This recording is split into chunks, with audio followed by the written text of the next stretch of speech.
Hi, my name is Anton, and I run as Marcus. Hi, I'm Julia, and I run as Witch's Cat. Hi, I'm Matt, and I run as Bear.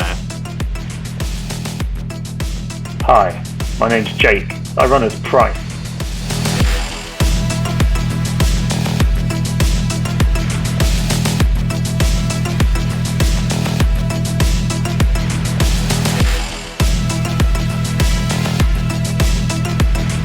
Welcome to London Underground.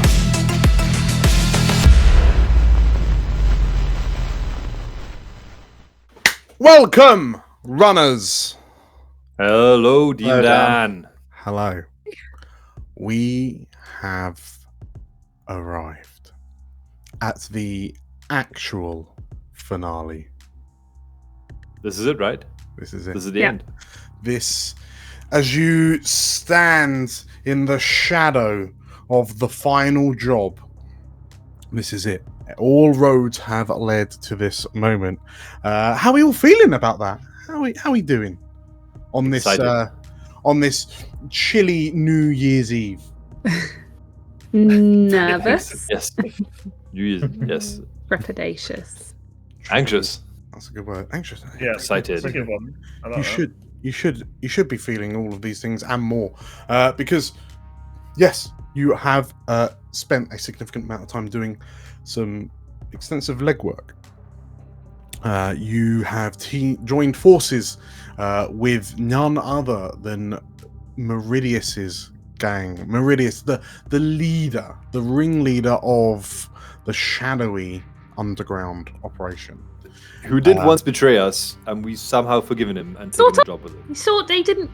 It wasn't personal. Yeah, but do we like Mary? I don't know. Do we like Mary? That is a question for the ages, and it's probably one that you should figure out very quickly because the mission is about to start. So, unlike other episodes, we are mid-mission, so there is no need to do kind of links or anything like that. But let's do a real rapid kind of recount of what has happened. So, obviously, you've been approached by Meridius, who's got one final job. He tells you that he's been tracking Black Phoenix ever since their inception, and like his entanglement with Black Phoenix, as well arguably as your own, dates all the way back to when you very first joined the Underground. In those heady days of the past, long before the fateful day which saw Black Phoenix destroy the Houses of Parliament in Westminster in a cataclysmic string of explosions, which seemingly were all pinned then on the Underground themselves, placing Mary at the top of Neo-London's most wanted list. Ever since that fateful day, you've been struggling to kind of keep afloat, as Shadowrunner activity is much more scrutinized than it was in the past.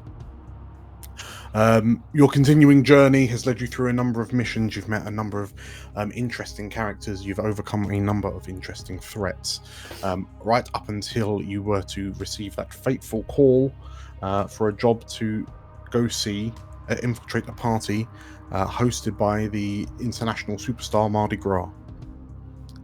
Where at the party you met none other than Meridius Ortega in disguise as a art dealer socialite. It would seem that mission was more of an audition piece orchestrated by Meridius and his gang to see how your chops are, and seemingly he was impressed enough to then offer you this job: infiltrate the Blue Tree Tower in the heart of London and find out what exactly it is that Black Phoenix, who appear to have links to Black Phoenix, to Blue Tree, find out exactly what it is they're doing underneath the tower. It is inherently a two-team job. Whilst Merry and his gang will provide distraction, you will be pulling off the job in the depths of Blue Tree Tower yourselves. And so, after making your various preparations, some more successful than others, partly due to the intense magical conflux that's currently swirling over London, that is sending anything magical sending it a bit manic, as demonstrated by an earth elemental shaped hole tearing its way through a London suburb, seemingly originating from a small little parish church. Nothing to see here. Yep. You've made your moves. You've gathered your methods of entry and exit, having placed some explosives in the tunnels underneath Blue Tree Tower into the abandoned underground tunnels that were once used by the London Underground tube, like the tube trains. But yes, you now find yourself in the plaza outside Blue Tree Tower. There appears to be an impromptu rave, a flash mob, if you will, starting up, much to the chagrin of local Blue Tree security, which is somewhat diminished given the time of year. Even corporations might let you have a few hours off for the new year. And as the four of you look across the plaza to the four of Meridius's crew, so Meridius, Samara, his fixer, engineer, his rigger, and Cutthroat, his weapons team guy, with sincere nods, the run begins. So, Yeah. as over the sounds of the thumping bass which fills this area, as Rave Dave, Brave Dave! who once upon a time was but a wee ganger, whose life you so generously spared. We did shoot his friends, though. But yes. You did shoot his friends, but not him, most importantly. See, all roads lead to this moment. Because we are merciful. As Rave Dave shouts into his very low quality microphone, and his voice distorts out of his relatively low quality like amplifier speakers, and he starts bouncing up and down to the music, and a surprising number of flash mob ravers start dancing, and the plaza becomes awash with a sea of cheap neon glow sticks.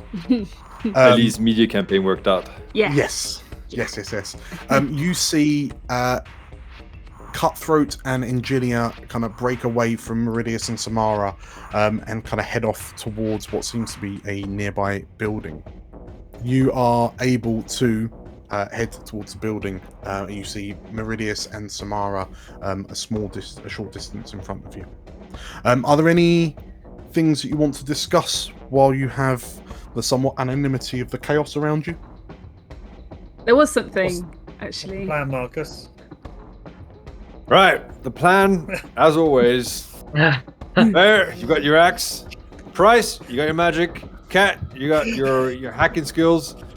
And got my machine gun. Hold on, Marcus. You always do this. Like, you just say, you know, Ellie hack and Bear chop and Price do magic.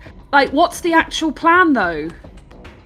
Cat, it's the magic formula. It always works, 100% of the time. It's I mean, bueno it has all so the time. far, but things have gone wrong. And tacos. I just think maybe if we had an actual plan. I mean, you say you're a tactician, but where are the tactics? Cut to an image of Marcus from Always Sunny with all the red tape everywhere.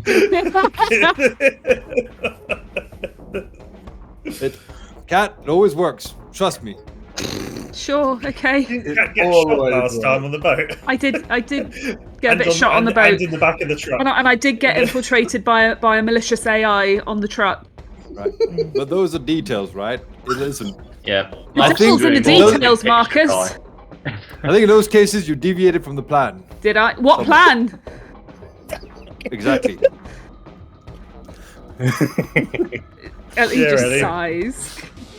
So it would, yes, the plan of Marcus shoot, Bear chop, magic zap, and Ellie hack. I don't zap. Did you just call Price Price doesn't even get magic? a name now. He's just magic. Just magic. That is your whole identity, Price. Well, yeah. I mean, you're right. The plan has worked. The plans have worked. Well, I'm sure that Marcus has instilled a very comprehensive and complete plan. I guess part of the problem is that you don't really know yourselves, like not even Meridius knows what what's we're in doing. the labs. Sure. Do I have to roll?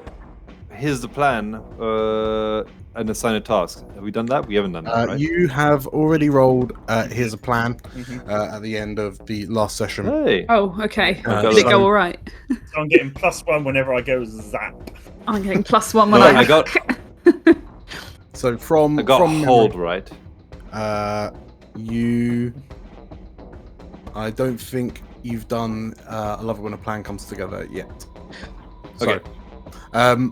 I presumably, given that the plan involves Ellie flushing the system with the bleach, the hot bleach program, I'll just insert that specific into the plan in case that helps. That is what I will be doing. Definitely. Yeah. So Ellie has to deploy the hot bleach. Presumably, Marcus and Bear will provide security detail for Ellie to make sure she gets there, and Price will provide distraction detail to make sure all three of you get there. Perfect plan. All three of us? There's 4 of us. All 4 of you. Sorry. Thank you. I would like Price, to Don't do magic man. One of you is going to Magic man die. is dispensable. One must Some of you die. may not survive. There's a risk I'm Well, willing to take. it's the very finale. You need to have a dramatic character death in the finale. Exactly. Right. 3 of us Who's get it going to out be? alive. Wow. So, Can't yes, be Ellie Marcus, because that would be sexist. please roll. Oh. I love it when a plan comes together. I'm gonna have to pour some card somewhere. I vote for Price. I think Price will What? die. That I die? Is that in your plan? Yeah. Oh, I get Part of +1 the plan. to my death saves. Yeah. No, actually, that's off plan. Whoever shoots you gets a +1. Oh my goodness. So, Give me Marcus my amulet gets back. +1 hold. Any point during the mission, you can have that piece of gear you need right now, or you can appear in the scene where you are needed. Oh, that's what the hold right does. I now. couldn't remember. Okay, Yes. so, Cool. So that's Marcus's hold. Price, you come armed with 3 Arcana that you've gathered. Yes. Bear, you've gathered some hold. gear, I believe. And Price, you also have a hold, which I understand is magic related from memory. Yes. So, And I've got my hot bleach. and you've got hot bleach. Woo! So, as the 4 of you kind of, Meridius and Samara are now kind of confidently striding towards the entrance of Blue Tree. You see sort of like the security guards of Blue Tree Tower kind of moving forward to try and kind of deal with the crowd, which keeps on threatening to splash up the steps that leads to the tower proper.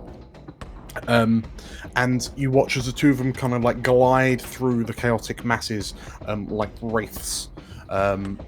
Meridius with his collar popped up and Samara's kind of pink cyber eyes gleaming in the darkness as sort of like fireworks and neon lights rain down on you partly from the celebrations of New Year's Eve and partly from Rave Dave's speedy setup.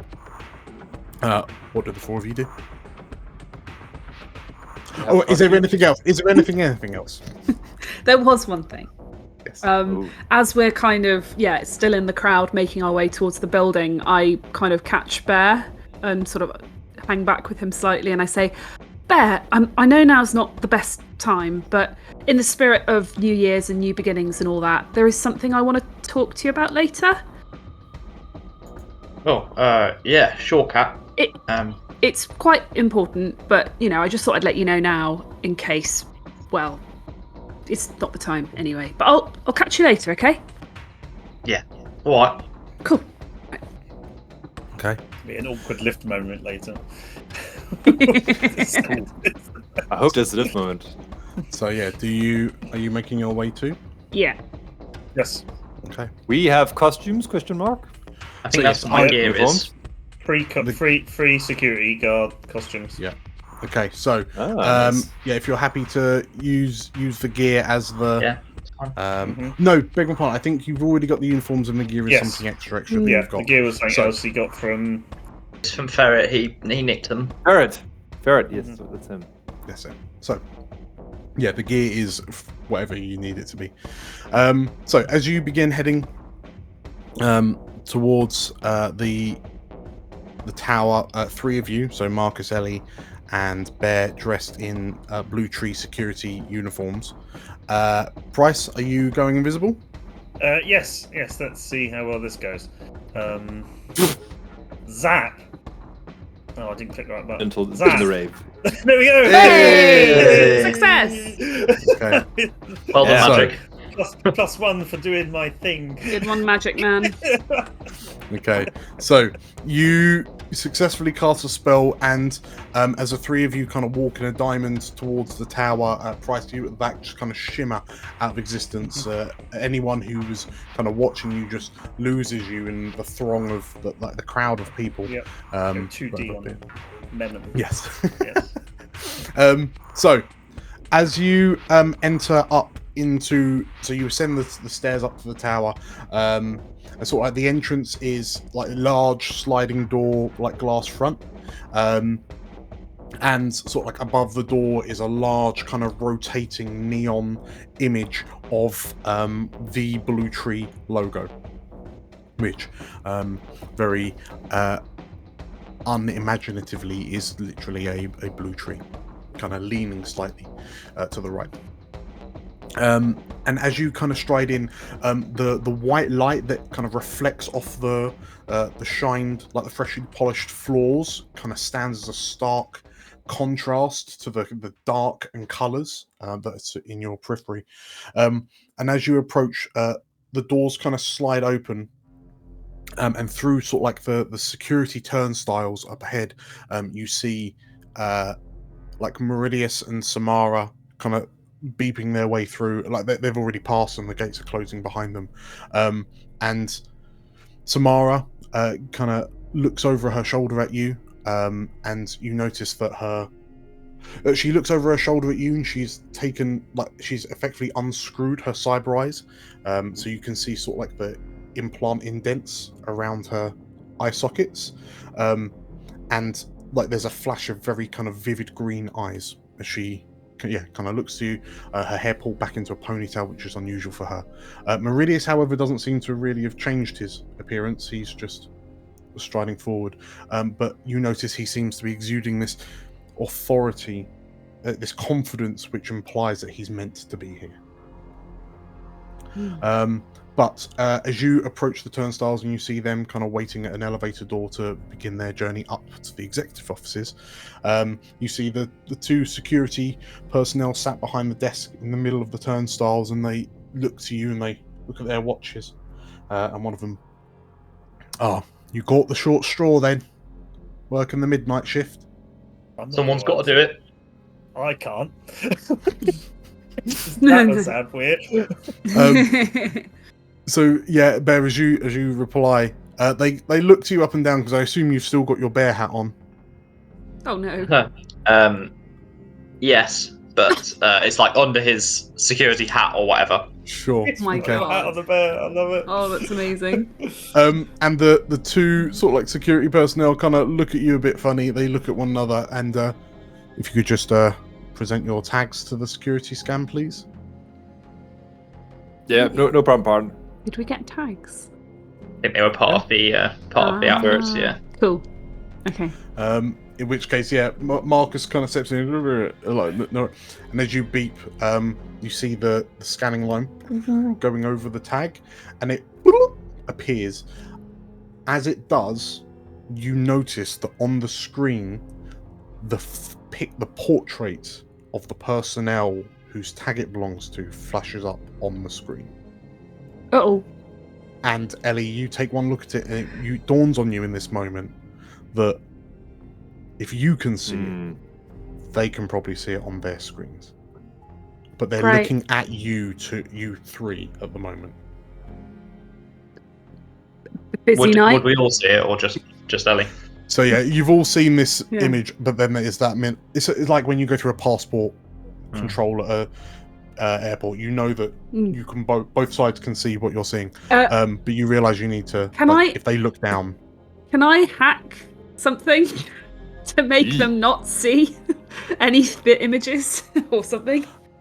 Or you probably need to distract them long enough for you to get through the gates and the gates to close behind you. Yeah, okay, we'll just do that. Busy night, New Year's Eve. When are you off? Well, the bosses have got me running till 3 o'clock. Actually, I suppose I might catch some of the end of the action. What about you? I guess you're through till morning, aren't you? Yeah, yeah. Oh, I've got my costume on just in case we get off early. Then we can head straight outside and put it on under me. That party looks pretty disruptive out there. You probably better keep an eye on them. Between the two of you, one of you roll me a fast talk. The other can roll me a help or. Which one's fast talk again? Much better off helping than rolling. Okay, fast talk is style. Style. I have got 0 style. I am -1, so. Oh. If Marcus wants to jump in, Marcus. Yeah, but I need to say something. All right. Yeah, listen. You heard of this guy, Rave Dave? It looks like an illegal rave thing to me. What you got a team working on this? What's gonna happen? Okay, if Marcus is jumping in. Yeah. So Marcus, you may be the one to roll help or hinder, and then one of the other two can do. You guys help me? Question mark? Or yes. Do I roll help? Yeah, that'll be better. Unless your style's terrible as well. What's your style? No, I got +1. +1. Okay. The best of all of us. So. The stylish, the hat. Kat, do you want to help? Cowboy hat on. Yeah. Ellie, are you helping Marcus? I can try. So what do I roll to help? Help or interfere? Help or interfere, and your links are +3 with Marcus. They are? Great. Woo! I thought it was... Oh, okay. Help or interfere +3. Oh. Okay. But no. That was without the prompt, without the +3. I just hit enter, so it would actually be an 11. Sorry. So an 11. Yeah. So in which case, Marcus, as the three of you kind of say it, and Marcus, you kind of like they seem distracted by by Bear and Ellie, but then in their distraction, you kind of redirect their attention outside rather than down at their own screens, as you kind of just kind of beep everyone through real quick, and you see like 3 separate faces pop up on the screen, but yeah, as you kind of mentioned Ray Dave, and they look out and the other security official, I don't even know who he is. How do they get planning permission for things like this? But one of the teams on it. There are there ain't many of them, but they're all called out around the city. But yeah, someone needs to sort that out. It's not even very good, is it? Yeah, listen, Barton, if I were you, I'd get the riot gear out. Get some of that gas and make them straight up run away. Be ready for it. Take the job seriously. Yeah, I mean, if any of those lot out there adding jobs, and perhaps they'd be doing something useful with their evenings. But no, layabouts. Yeah. Anyway, well, and as they say that, you've kind of all held it through, and the gates close just in time for the security guard to look down and the screen disappear.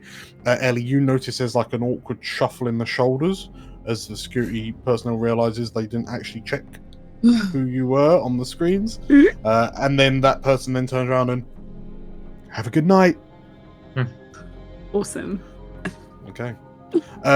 So as you've made it through the security gates, as you kind of cross, so it's this large circular atrium that's kind of divided along the middle by the security consoles, and you've done it just in time to see the elevator doors with Meridius and Samara beginning to close, and Mary, seeing you walk through, kind of gives you a smirk and a nod, and then points to the left, and you see that there's sort of like access stairways. We've got to take the stairs. For you to head down to the basement. Do we know which floor we're going to? Basement. So that we're heading to the entrance of the vaults. The high security vaults. Down. I think we have a diagram. I think we did get one, right? So that's how we planted the bomb inside the tunnel to get out. We've got some sort of schematic, haven't we? Yes. Yeah. So you know how well. Effectively, you've got to go to the very bottom, but yes. Like Mary kind of points you in the direction of the stairs that will take you down. Well, sort of like he points to the left to point you to the doors that would eventually kind of lead you to your access down to the basement. So, as you're making your way down, you kind of head into a back area, and you find like what almost looks like a service elevator down to the basements, as opposed to the more kind of commercial public elevators that Mary and Samara have just gone up in. And as you step in, you notice that like all of the numbers on the lift are noted sort of like G, B1, B2, B3, and presumably, knowing what you know, you have to head down to B6. Many basement levels. Right. B6, that right? So, okay. as you press B6 and there's a soft boom, and the doors close, the lights flicker a little bit as the elevator shudders as the doors slam shut, and you feel your stomachs lurch as this elevator drops quite quickly down through the floors, and you can see sort of like you can see what is effectively like a bead of light traveling up the gap between the elevator doors as you go past the floors relatively quickly, and the light on the elevator panel like changes floors quite quickly. But B6, you are quite some considerable distance underground by the time there's another boom and the doors open again. You're hit with this chill. But you can't quite tell if it's a temperature thing or an anxiety thing. As you step out into a nondescript kind of stone corridor, Marcus and Bear, to look at it, it's very similar to the architecture of the underground tunnels that you were in not too long ago. It's seemingly like it's almost been repurposed, perhaps.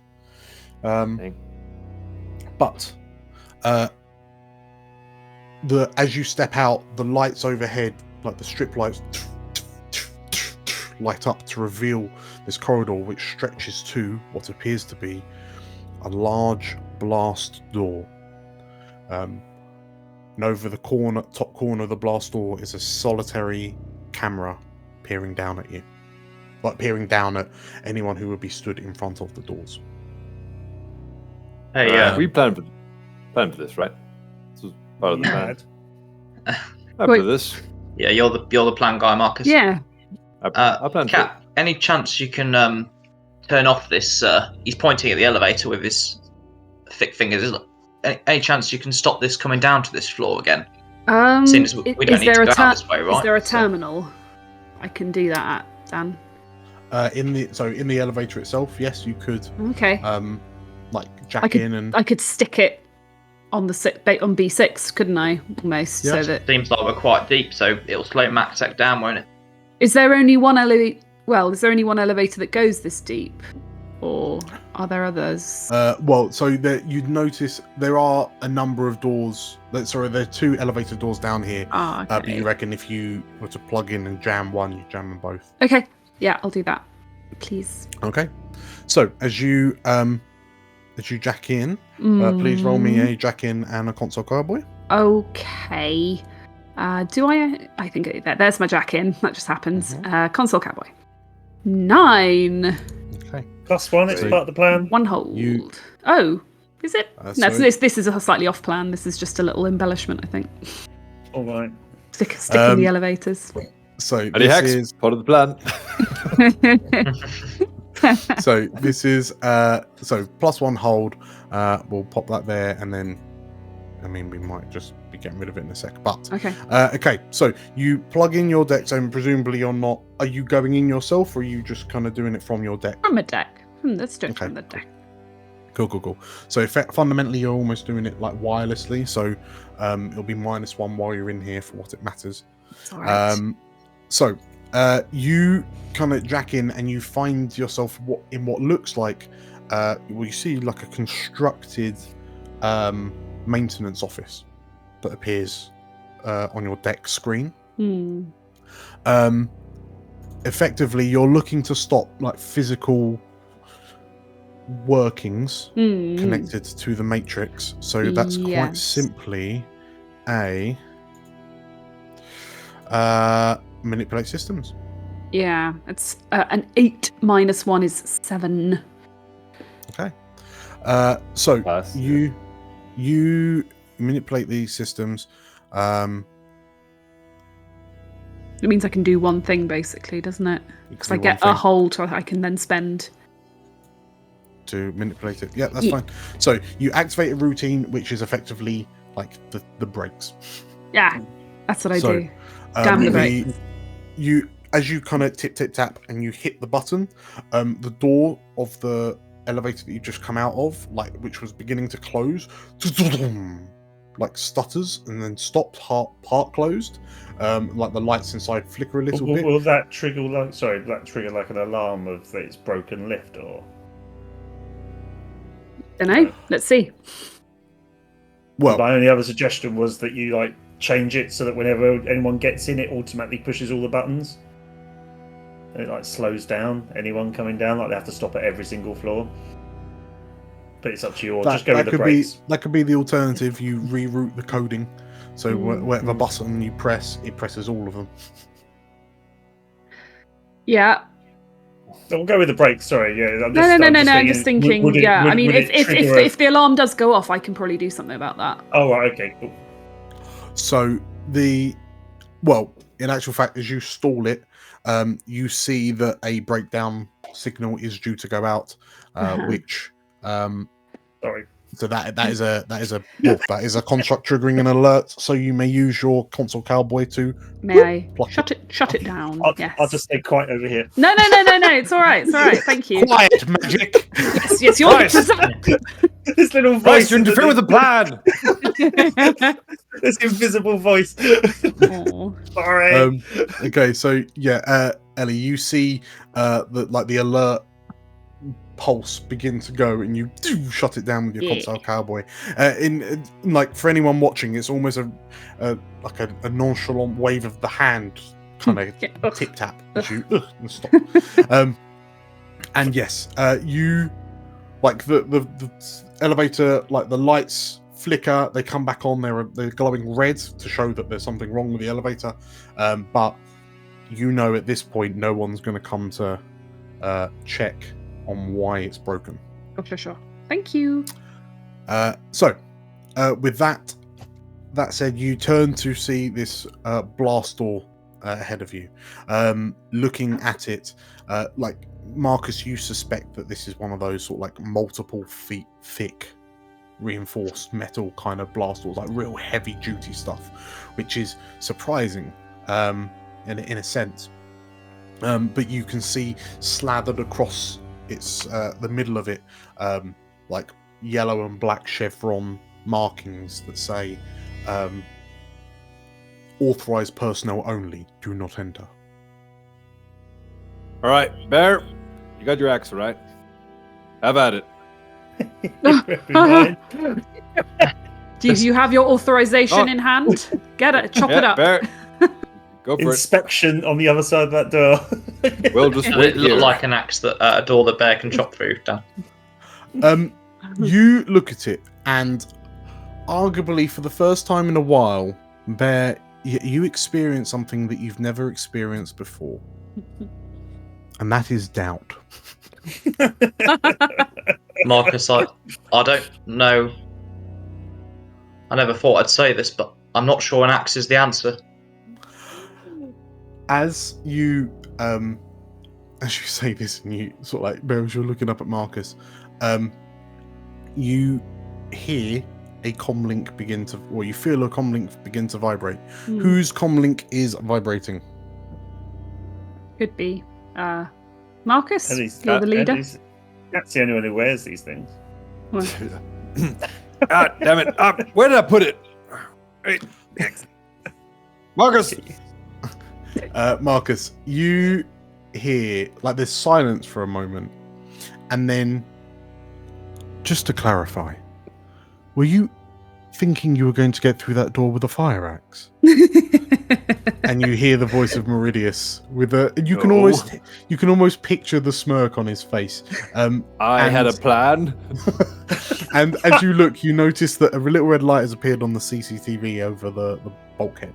And the camera is like turned to look to you, and well, of course you did. And as per your plan, we have arrived in the executive suites. So, we can give you entry if you like. You just need to say pretty please.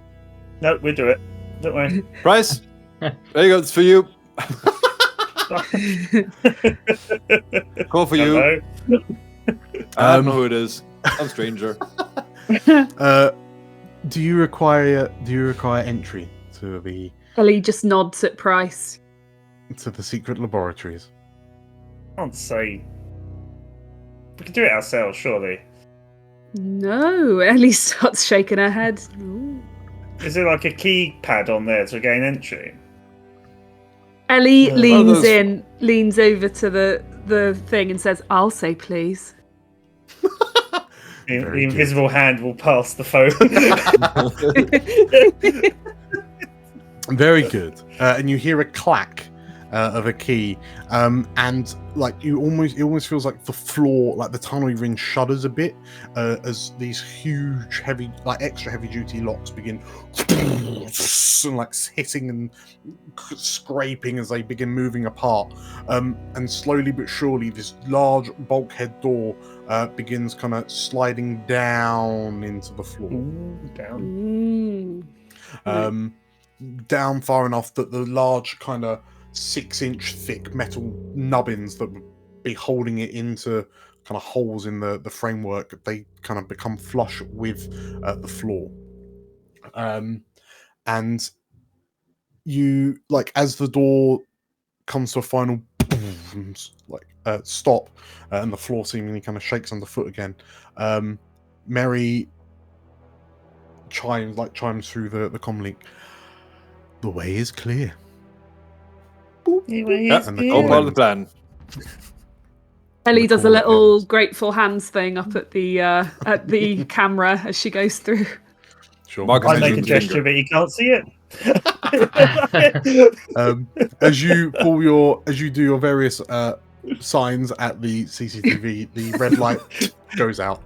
And the trousers back up and visible. So, it's got infrared, by the way. Oh no! So, as you peer beyond this blast door, it is pitch black in there. Bear, as you kind of peer into the room with your dwarven thermographic eyes,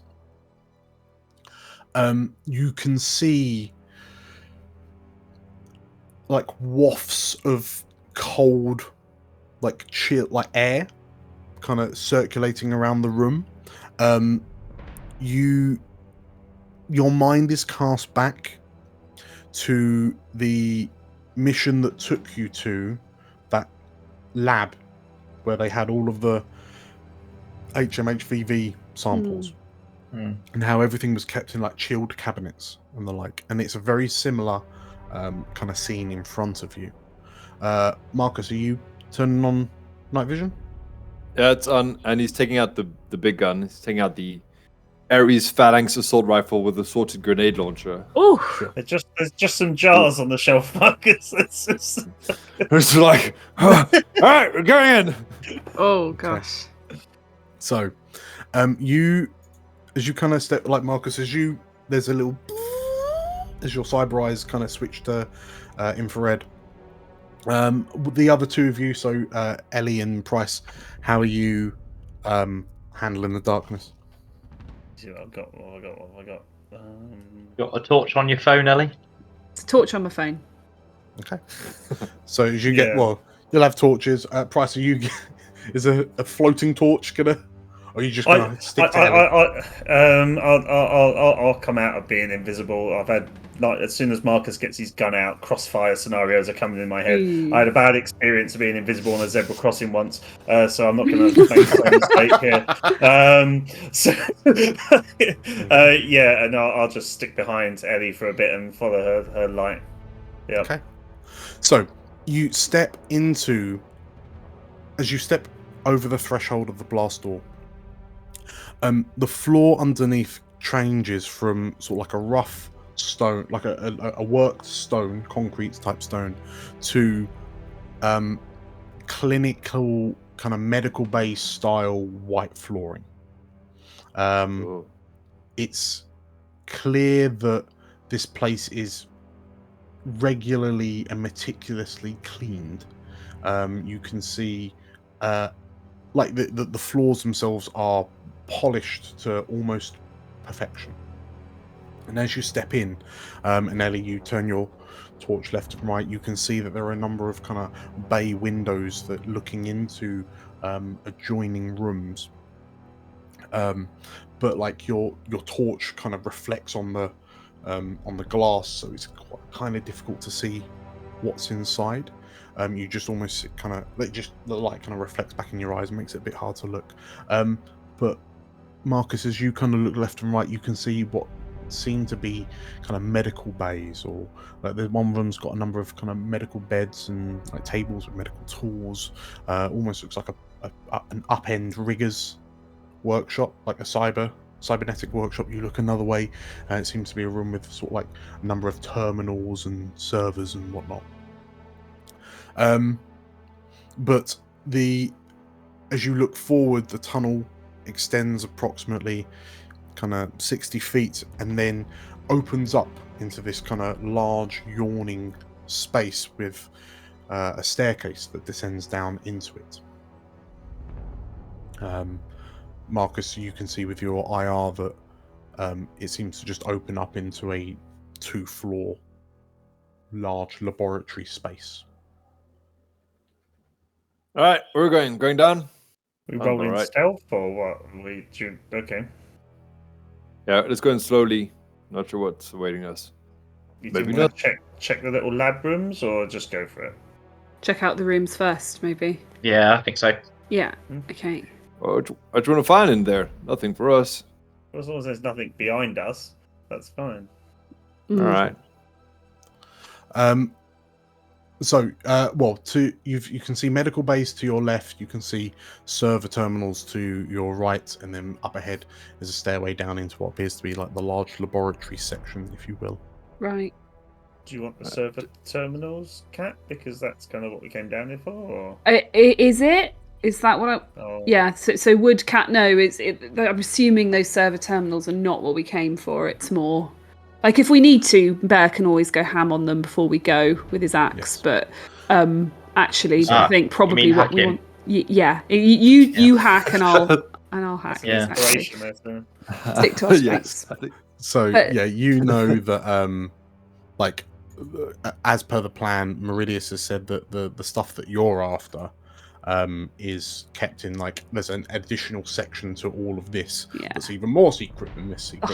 That's the high security vault bit. Yes. Okay, so we need to go deeper. These are almost like clerical or research data on these. I don't think we need to bother with that, but the med rooms on the left could be worth checking out. I think it would just be Bear would at least be sort of clearing them, like opening each one. And... Well, because Marcus is a soldier, he's good at that too.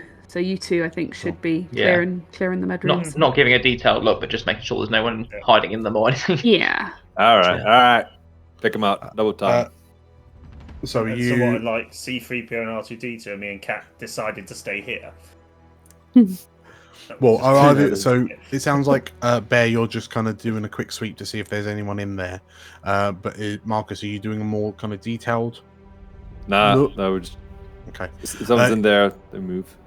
In which case, as you kind of tap on the keypads, and there's a like a very unnerving hiss as the doors open and you peer into the various rooms. You can see that there's no one in here. It would seem there's like the medical rooms are meticulously laid out.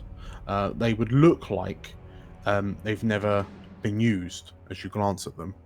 And Bear, for any of the server rooms that you poke your head into, it's just banks and banks and banks of computer terminals with no monitors. So you're not entirely sure how. Well, you assume that people would have to plug themselves in, much like you've seen Ellie do. but there's just like a soft from all of the fans and whatnot in the room, keeping everything cool.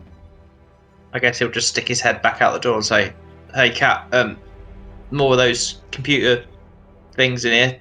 You want to hack them, or shall I?" Do they look important, or Ellie sort of goes towards the door? I never know with this sort of thing. Sort of glances through past him into the room. So, given the raw number of banks that there are, you would expect that this is where, like, given the gravitas of what Meridius is looking for, it wouldn't be contained on banks this size. No. Kind of thing. So you suspect that this is almost like the day-to-day running, like whatever operations they're running, experiments they're running from here, you suspect that this contains all of that data, like all the simulations. It might be worth having a quick look, because I think one of the things we wanted to figure out was what they're doing here. So would it be worth me having a quick look to see what I can glean? That'd be a good use of time. We're not going to get down here again, are we? Right. All right. Okay. Make it fast, Cat. I'll have a quick look. Pick 5. Quick look. So, quick, Jack in the console cowboy. Console cowboy is an 8. So you get another hold. Another hold.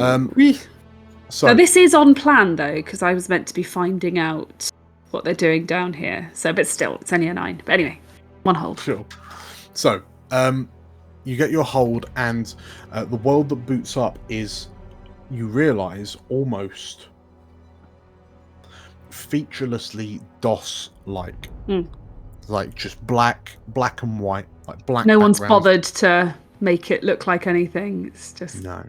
Right. Like this, and this is a sort of thing, you know, you realise it's a sort of efficient programming that you would have if it's not for viewing kind of thing. Okay. But you can see a number of kind of nodes, like as you look out, it's very DOS, but actually with all the nodes that are connected to this kind of entry hub, it almost feels like you're stood in like a sea of stars. So just kind of motes of white dots and sort of like lines that trace to them, connecting all of these terminals into like a neural, like an interface that surrounds you like a cloud of stars. Okay. Anything? So what specifically are you looking for? Is there anything that might tell us, like what they're actually doing? Like anything about experiments or test results or like mission statement or anything like that? Sure.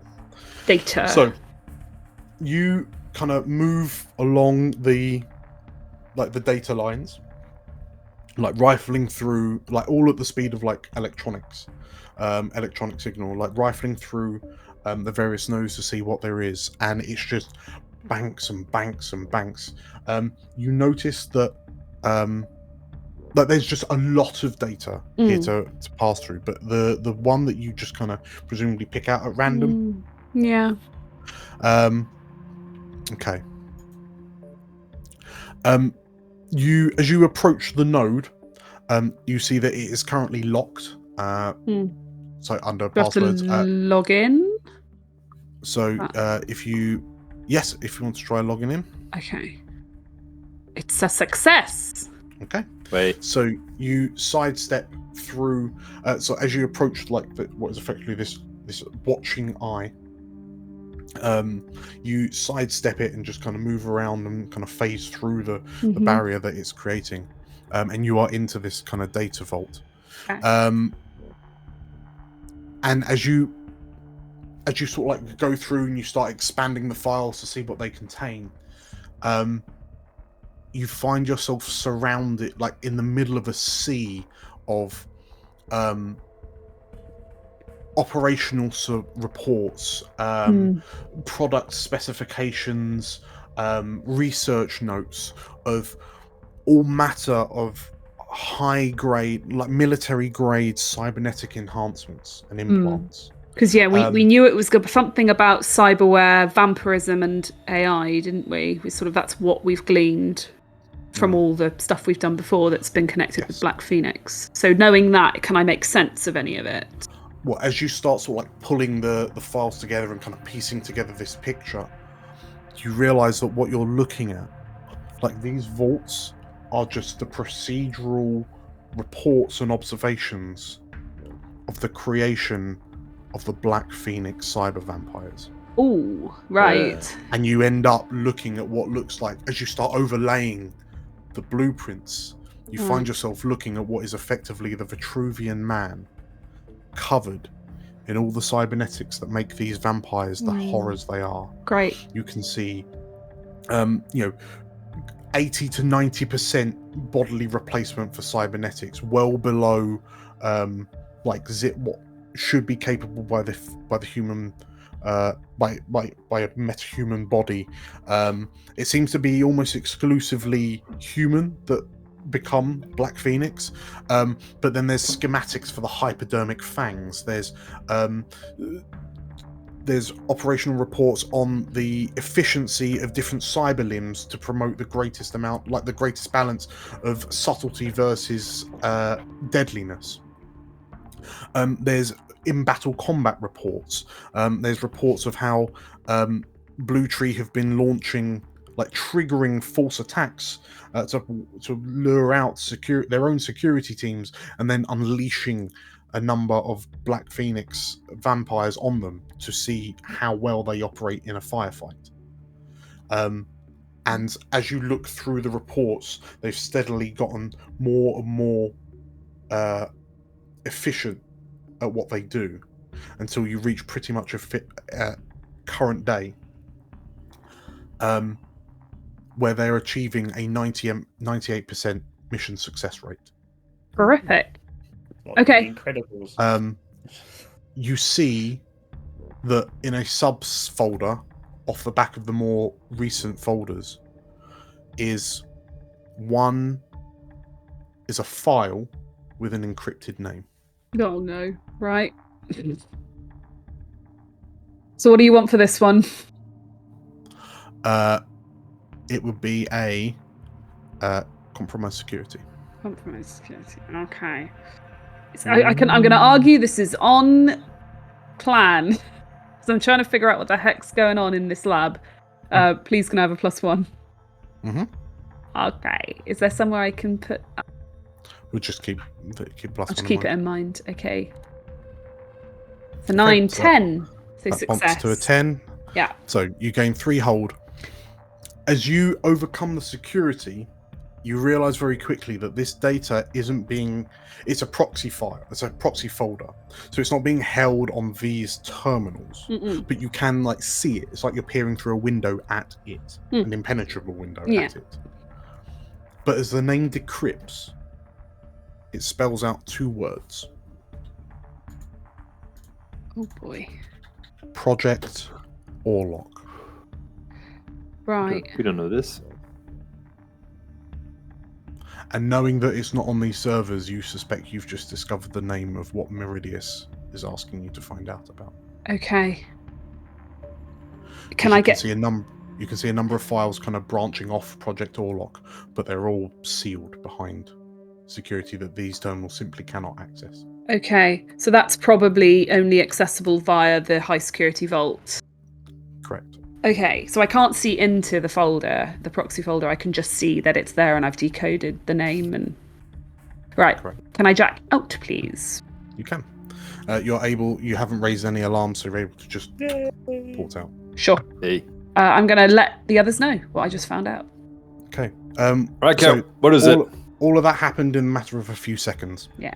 So I explain that it looks, this is all... The data being held here is about the development of the Black Phoenix vampires and all their enhancements and how they do what they do.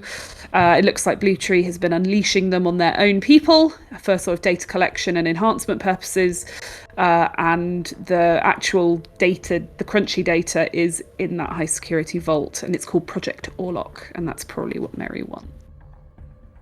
Explain all that. Do you reckon that's still based around Black Phoenix, the Orlok thing, or just on a backstory? I'm all for Bear now hacking all the Black Phoenix stuff. Well, so Ellie, you have got the hot bleach program. I've got the hot bleach is ready to do a proper job, not just destroy the hardware, but actually destroy the data. Yeah, okay. As long as you enter that into the right point, you'll be able to effectively flush it through the entire system. Yeah, we need to get into the vault. Reach this bit as well. Okay, onwards. Okay. All right. Sorry, that's your call, Marcus. What do we do next? Right. The plan is go further that way. Okay. So as you descend down the kind of the double-sized stairwell down into this kind of large open space, your minds are immediately thrown back to memories of being in the hub, which would be the underground's kind of meeting grounds, which was set up in a large abandoned storm silo. In so much that the walls are wide enough, far enough apart that you can't really see. Like, it's difficult to see with your torch light from side to side, and the room just kind of seems to dome over you. But the walls that you can see are covered in this kind of white tile-like aesthetic. Okay. And as you're heading down into the darkness itself is broken up by soft green glows and an ever so slight bubbling sound. What? And as you reach the bottom of the stairs and look around, you notice that the glow and the bubbling is coming from what appear to be person-sized tubes, floating in this thick, viscous kind of green liquid. A number of what you can only describe as failed experiments. Oh dear. They're various body parts, but it's connected haphazardly by cybernetics. There's half a torso. There's figures with near, like, it just seems to be a cybernetic frame with a brain and eyes attached. There's just like heads with a number of wires implanted into the skull, and you can see that there's like almost like what seems to be like a brain activity monitor connected to the tube. And looking around, it dawns on you that whilst none of these, you can't imagine that any of these would survive outside of these tubes, but they seem to be the stress tests. Nice. But all of the biological body parts within the tubes, if you filter out the green of the sludge that they're immersed in, they all seem to have that unhealthy, colourless Black Phoenix pallor. Ugh. Hey. You know what? I think this is how they make Mountain Dew. You know that green stuff? That's how they make it. This is what it does to you. This is what Mountain Dew does to you. Yes. Maybe if you drink too much, this is what happens. My nutrition hat on. As you kind of find yourself in the middle of this laboratory, and you notice that like the room's filled with these tubes, and sort of like computer terminals connected to them, and various kind of testing equipment. You receive a message to your comlink from unknown number that says, "Let the fireworks begin." Oh boy. And as you get that, you suspect that this, like, Meridius and Samara have just begun their next stage of the plan, which is the distraction. Okay. Right. It is confirmed when there's a somewhat loud surrounding around you, and a number of low luminosity red lights turn on around the lab, and you realize, like, the lab seems to have gone into a high alert. Oh dear. Which would make sense if someone's just started shooting up the executive offices. Oh. All right. So they do destruction, we do destruction. Let's get on it. So does that mean that they've been set upon already, or that they have started creating distraction? They've triggered the alarm to draw everyone up to the executive offices. Oh, good boy. Okay. Yeah. The four of you, so as you kind of look around, and the room seems a lot, even less inviting now that it's lit up in low red lighting.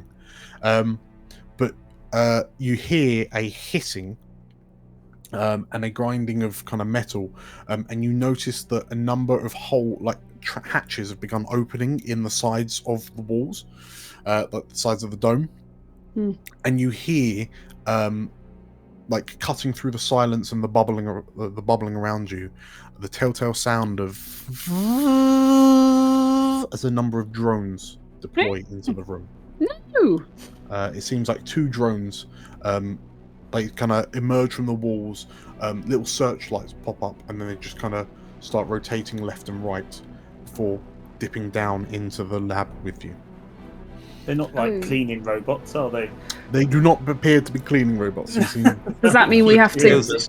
Does that mean we have to start getting low and scampering towards the vault entrance? Quite possibly, yeah. These look like surveillance droids.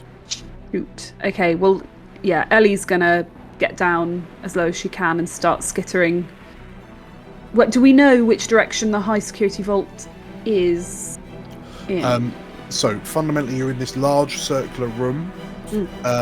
As the lights come on, you can see that there is another bulkhead on the far side of the room. The problem is the bulkhead itself is quite open. So if you were to kind of loiter in front of it, you suspect that these surveillance drones would see you. But these things seem to be quite nippy. So either you need to get permission from Meridius quickly whilst avoiding the drones, or take them out. Take the drones down. Bryce, can you make them knock each other? Yeah. What's the plan? Or I could just Magic Man goes zap. Yeah. Or throw Magic bear Man at them. I don't know. Well, if I can make them collide, first of all, it will be a collision rather than a censored weapon discharge. Sure. Wow. Yeah, Collision with a bullet. Kind of the same thing. Yeah, if they can collide with each other, first of all. Okay. So, Price, are you telekinetically knocking them together? Yes. Does that count as a +1 because it's part of the plan? No. No. Answered it myself. Oh, luck has run out. Arguably the It's opposite. too much. It's not The a distraction if I'm getting them to hit each other, is it? No. No. Okay. Right. It's No. distracting us. Nothing It's to worry about. entertainment. If you do, okay. Nice. Way. So as in which case, yeah, Price, as you get everyone kind of ducks down and kind of hides as best they can, and you can see these kind of search beams going around, and Price, you're watching up, like looking at where using the search beams to locate them, and you notice that the 2 drones are kind of doing a like they're crisscrossing, kind of getting closer together, and where you lot are relatively central in the room, you know that when they're going to get to a point where they're just going to see you from both sides. So just before they kind of get to that point, when they're both in roughly the center of the room, kind of flanking you, you're able to reach up and you just like make them crash into one another. Enough to sort of like knock them off balance or destroy them. Because you can throw like thousands of pounds of force into them. I want to say destroy them. Okay. In which case, you actually grab one of them, and as you fling it, it like you hear as it flies over your head. Oh no! You're all illuminated, like you're the search beam kind of goes up along the computer terminal you're hiding over, but kind of clears you without seeing you, and it smashes into the other with such force that the rotors break on both of the drones, and they just kind of careen and dong dong dong and kind of crash elsewhere in the laboratory, and you hear the motors slow down before stopping. I like it, Price. Good job. There we go. Dan, how many of these failed experiments are there? As you stand up to kind of get a better look, dozens. Let's hope none of them are dwarves in there. I think Bell turned to the others and say, we can't... What's happened to these people? It's an abomination. We can't leave them here. You want to take them with us? Can bear. Well, I mean, we can't exactly bury them and give them their last rites, can we? Besides, I don't think they've been people for a while. And she sort of looks at these pale, dismembered body parts hanging in liquid.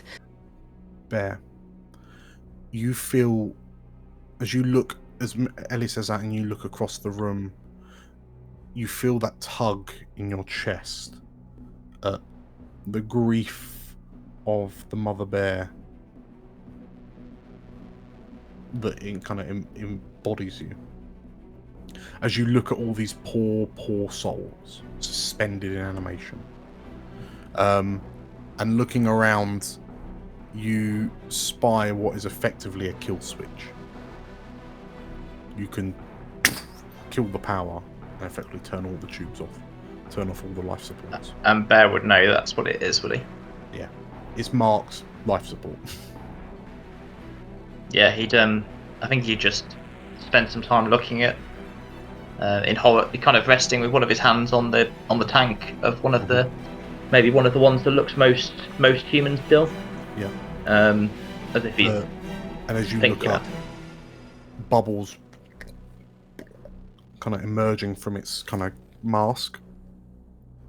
You see, like, the figure has no eyes, but you see the only movement is the ring finger on the figure's right hand twitching every so often. Yeah. There's someone in there. I think he'd turn away from the tank and go and flip the kill switch and then head over to join the others. Okay. Will that trigger an alarm? Well, I ask Ellie quickly. Life support faded. The three of you hear, like, there's a big clonk as Bear as you flip the switch. And you hear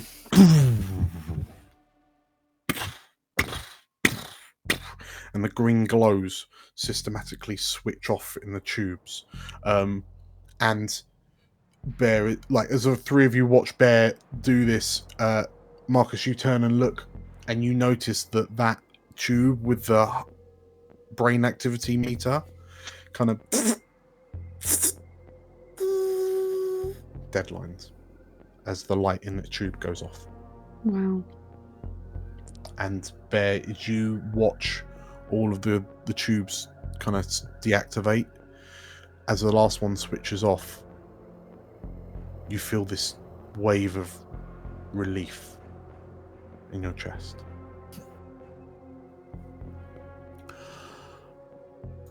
What are you doing now? Somber. It's a very somber moment. Mm-hmm. What next? Us. All right, moving forward. Let's go, team. Yeah, let's get over to the doors to the vault and contact Mary. Okay. So, as you make it to the blast doors on the far side, once again there's a camera kind of looking down. Are you kind of messaging to ping Probably just gonna do a little finger gun at the at the camera and then at the door. Like, you know what to do. Go on. As you approach, you notice that the light is not on. Oh. The camera is not active. I guess we have to call Mary then. Okay. I'm not calling him. I'm calling him. It's Is fine. there no access Right. terminal You do there? it. The whole plan was that we request access to the vaults from Mary and Samara in the executive suite. That was, That was the the plan. plan. That was What the if he's plan. busy? He might be busy, but we at least have to try. Then we can always fall back on doing it ourselves. Okay. Yeah, get the axe ready, Bear. Are you giving him a call? Yeah. Yeah. Okay. So you tap in, effectively Mary's number. You scroll down through your contacts. Call Mary. Mary. Can't wait to hear the background music for what's going on when he answers. And your comlink begins to ring. Your comlink FaceTimes begins. Your comlink begins to ring. And ring. Uh-oh. And ring. Mary does not get his +1 hold for sticking to the plan. Call failed. Well, that's just fantastic. Mary's not answering. How are we getting Mary's through Leave this another door? voicemail.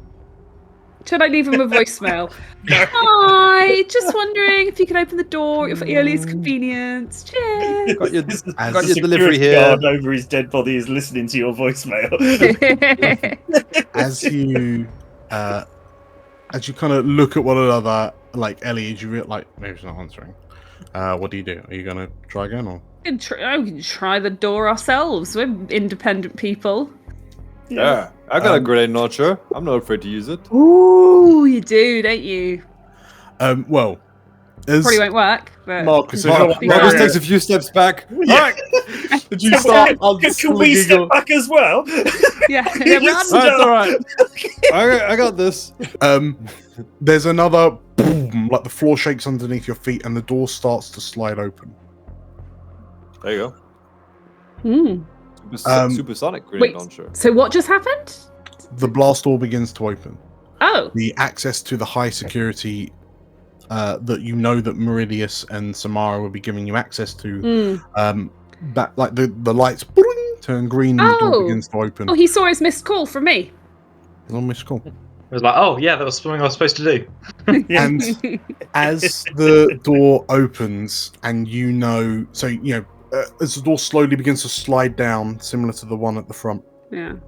And you know that in here, there's you're after the high end, like the high security, the high privacy, like information. So you suspect that whatever is happening out here is kind of the same happening there, but just a bit more guarded. Yeah. Yeah. The door finally finishes sliding into the floor, and as you peer into the next room, it is a small circular room with what appears to be an elevator platform down into the ground. Wow, even deeper. Wow. Right, -6, going further. Okay, All right. let's all get in the elevator. Okay. Hope they have good music. Yeah. I'm assuming these doors are staying open behind us. You can close them if you like, but Can this we? one, this one can stay open if you like. Oh, this one. In fact, you're not controlling it, so are you all stepping on the platform? Yeah. Sure. Yeah, guess so. Okay. In which case, as you step onto the platform, and you can see a control panel that effectively it's just like it's very kind of mechanical, like an up down button, like big trigger buttons. As you look at it, Ellie, you feel your comlink begin to vibrate. Oh dear. Have a look. Who is it? Who's calling? Incoming call.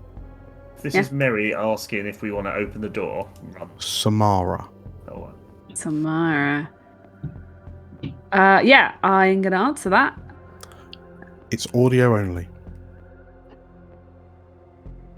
You're getting reckless, Meridius. Storming in here, all by yourself. Don't worry. She'll bleed out soon. We've already found your troll and dwarf. Your little game is over. You've lost. No. You've lost. The moment you took the bait. You've been rumbled, Vincent. Maybe you should have taken my bullet to the head as a hint and stayed dead.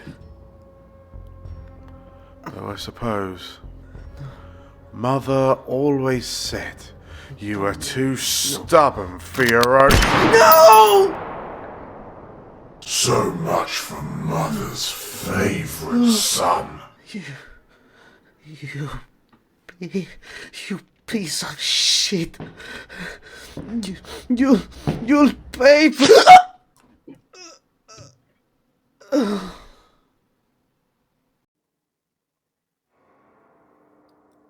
Boop, boop, boop.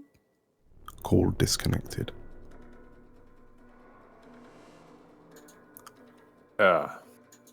You think we'll still get paid after this? I guess we're on our own then.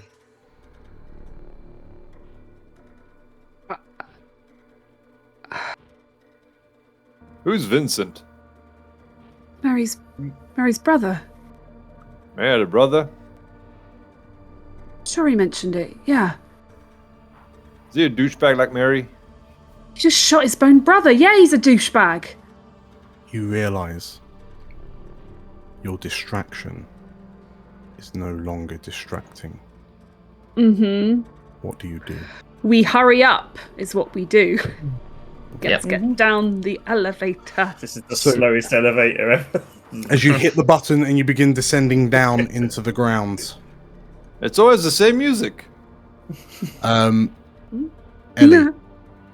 Go for me, Panema. It is. Your phone begins to ring again. No, stop it. What does it say? Incoming call. Don't answer it. Samara. Here, track us. I don't think so. Unless we can find something out or try and throw Vincent off the scent, try and make it... Can I answer and make it look... Can I ping it from somewhere else? Can I make it look like I'm in a different part of the building? Not in Turkey. He's going to know that's not right. Yeah, he's going through a last calls. Just pretend you're someone else. Well, yeah, no, this is it. He's going through the last calls. I want to ping it as if I'm somewhere else. Other side of the city. Like. Very quickly roll me and manipulate systems. Right. As you hack your own comlink. Yeah, I feel like I should get some kind of advantage style thing on this since it's my own one. You can have plus Send one. it to Ferret or Raspberry. Yeah, I can't wait for Cat's impression of Luigi's Pizza Palace or whatever. I failed anyway. Oh no! As you Why would I fail at that? Do our phones start ringing? You sent it to us. Cat, you just stopped me. As you begin hacking your phone to like try and bounce the signal off to another location, you feel like your phone, you realise your phone itself is being hacked. You put Apple Locate on. The call answers itself. Great. And as the call is connecting, Ellie, you are faced with a heavily cybernetic enhanced individual who looks eerily like Meridius. I don't know who you are, but you've chosen the losing side. And Ellie, the cybernetics on this man, who you presume is Vincent, seem extremely reminiscent of Black Phoenix. Right. As the elevator comes to a stop and you realise you've descended some more considerable distance into the ground. And as that happens, you realise that time is no longer your ally. As it would seem that Black Phoenix know exactly where you are. Is that the action clock? Yeah. Oh, 3 o'clock, maxed. Oh no, it's never happened. Great. We've First never time. maxed a clock. Why'd you have to do that? Right, no problem. No problem. Are we at the bottom of the elevator shaft? You are at the bottom of the elevator. What do we see? The lights illuminate, and you see that there appears to, like this elevator extends out onto this room, the circular room, opens out onto a tunnel. It's difficult to kind of gauge your bearings, but Marcus, you suspect that this tunnel heads in a sort of a southwesterly direction. And it's like even your infrared can't see the end of it. It just seems to be this long, featureless circular tunnel.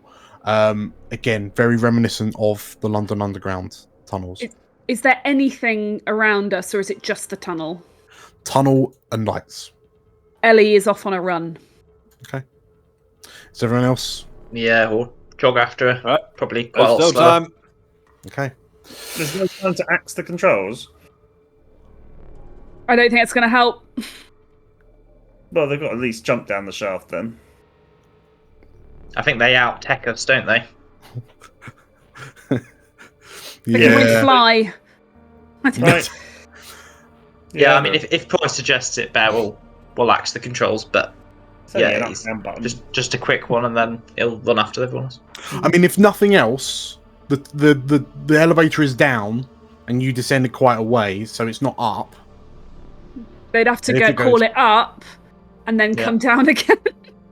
But it's no harm in axing it while you're there. We're not coming back this way, are we? So it doesn't matter. The control panels were on the elevator itself. Well, I mean, that is a good point. What if our detonation plan doesn't work out? We might need to come back up again. Marcus, we're dead if that doesn't work. Marcus tosses a gas grenade in the elevator. What? Okay. It's just a platform, isn't it? Rather than a... Just a platform in a large circular room. But I would hasten to add that descending to B6 in the Blue Tree Tower was the public knowledge. You're deeper than that. Yeah. You're arguably below where your tunnel bombs are. Don't smash the console, Bear, just in case, please. All right. Okay. So, are you all heading down the tunnel? Yeah. Shadowrun. Yeah. Okay. All right. Sprint. As you begin, so Marcus, you break off into a sprint, and it's relatively quickly that you realise that this tunnel is miles long. Listen, I think we found the exit. That's what we really found. You find yourself there are moments where you feel utterly kind of lost and claustrophobic, because when you look forward and when you look back, you see nothing but this featureless tunnel stretching either way. But as you carry on heading in the direction you're heading, after approximately two and a bit miles, you realise you can start to see lights appearing, sort of opening up towards you. And for those of you who are local, so Ellie, Price, That's not it. Marcus, possibly Bear. Nah, not Bear. You think this tunnel just seems to be long and it winds a bit, but relatively straight and uninterrupted. And as you kind of put your geographical senses to the test, and you realise that there's no, it dawns on you, if you're approximately 2 miles south of the Blue Tree Tower, you're in the Thames. Huh. You're near the Thames. But wait, Londoner. Thank you. This is pretty much where the halls of Westminster were. No. Stop it. And you notice that there's full circle. As you approach the end of the tunnels, you can see excavation machinery kind of lying around, and it dawns on you that the explosion that flattened the halls of Westminster. As you peer out into this underground facility at the end of this 2-mile tunnel, you hasten to guess that you are exactly where you were just over a year ago, when the underground was brought low.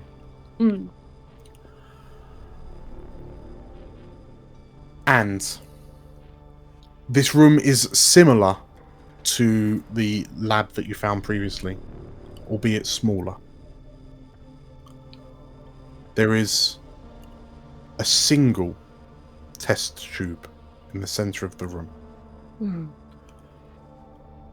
Price and Bear, the two of you are struggling to breathe. And you turn to look to Ellie and Marcus, and they seem fine, and you realise the humidity that you can feel around you that clings to your skin like tar is the intense concentration of magic that lingers in the air. You feel as if you are at the epicenter of the magical vortex that's engulfing London. And as you look down into this room with this singular test tube, you can see a full-bodied figure floating in the brine. The figure seems heavily cybernetic much like the rest of Black Phoenix, but labelled in a cast metal plaque above its head. You see in capital letters the word Orlok. Okay. If they found a way to put magic into a cyber enhanced Oh my gosh. And that shouldn't be possible, should it? No. As you say that, the bubbles in the tube begin to become more vigorous, and the figure twitches and opens its eyes to look at you as it floats suspended in the tube. Stop it. Oh, he looks lovely. Where's the off switch? Nice guy. Friendly. That's what happens when you drink too much Mountain Dew. That is it. That's what happens. As Orlok looks up to you, and there's a frown on its face. Ellie, you receive another call on your comlink. Stop it. Who is it? Okay, you should really put one of them spam filters on. Yeah, you can get some sort of screening thing. I saw it on a bus, Ellie. You can. Yeah, for free. I'm aware. Cheers. Incoming call. Yeah? Josh. No, stop it. That's my brother. No. Too many Gross. brothers. Gross. Not taking my eyes off Orlok. I answer it and go, what is it, Josh? And as you look down and the visual pops up, you see your brother in your living room on his knees with a Black Phoenix operative with an SMG to his head. A conference incoming call comes in from Samara. Right, let's have it then. You've been very busy. Yeah? I'll make this quick. You allow my idiot brother's legacy to end here. You walk away. You never speak of this. And you might get the chance to see your brother. Boop, boop, boop. And the call is interrupted by another incoming call. Right. From an unknown number. Just hold, please. Yes, answer the unknown number. Maybe it's insurance. Let's hope it's insurance. Actually. We've been trying to reach you about your extended warranty. We'll take it. We'll buy the insurance. Buy the life insurance. Yes. Who's the unknown caller?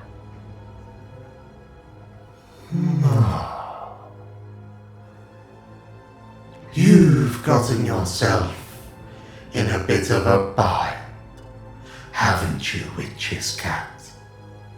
I wouldn't say I'm totally responsible, but yes, this is bad. It really is. So, tell me. And the face of the Man of Whispers appears on your comlink. Do you really think that Vincent here is going to let your brother leave without an extra hole in his head? I know he's not. Stop rubbing it in. I'm glad you're still making sense, Ellie. You had a bit of a wobble over a Calais, but perhaps you've had time to grow and develop. Perhaps you've grown to make the wiser choice. Listen, I know there's nothing I can do against an AI like you. Just tell me what you want and help me save my brother, please. Do you remember what I said?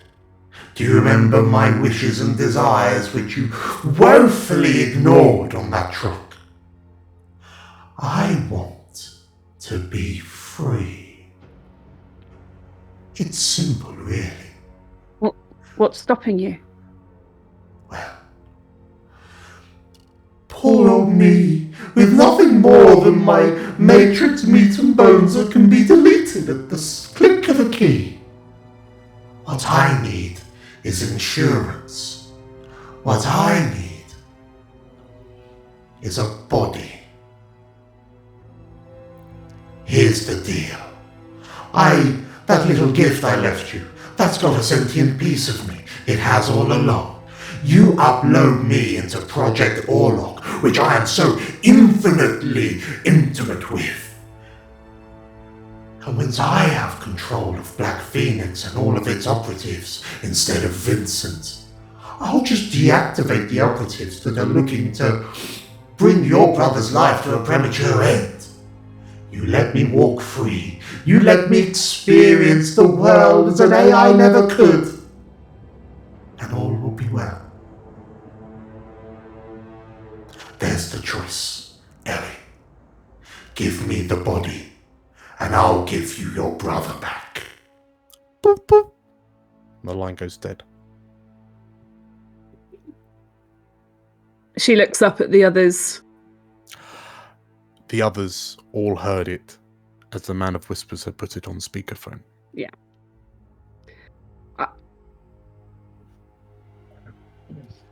What do I do? Take the deal, Cat. But then he's... Do you have any idea what he could do with a body like that? Listen, not we really. can stop him, Cat. Once your brother's safe. Focus on one thing at a time, yeah? Is the call from Vincent and Josh, are those calls done? Are they off or are they still on hold? They've dropped as well.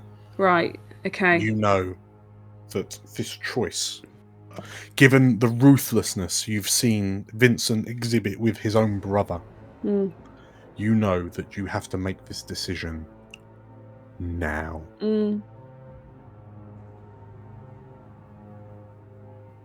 I say we do it.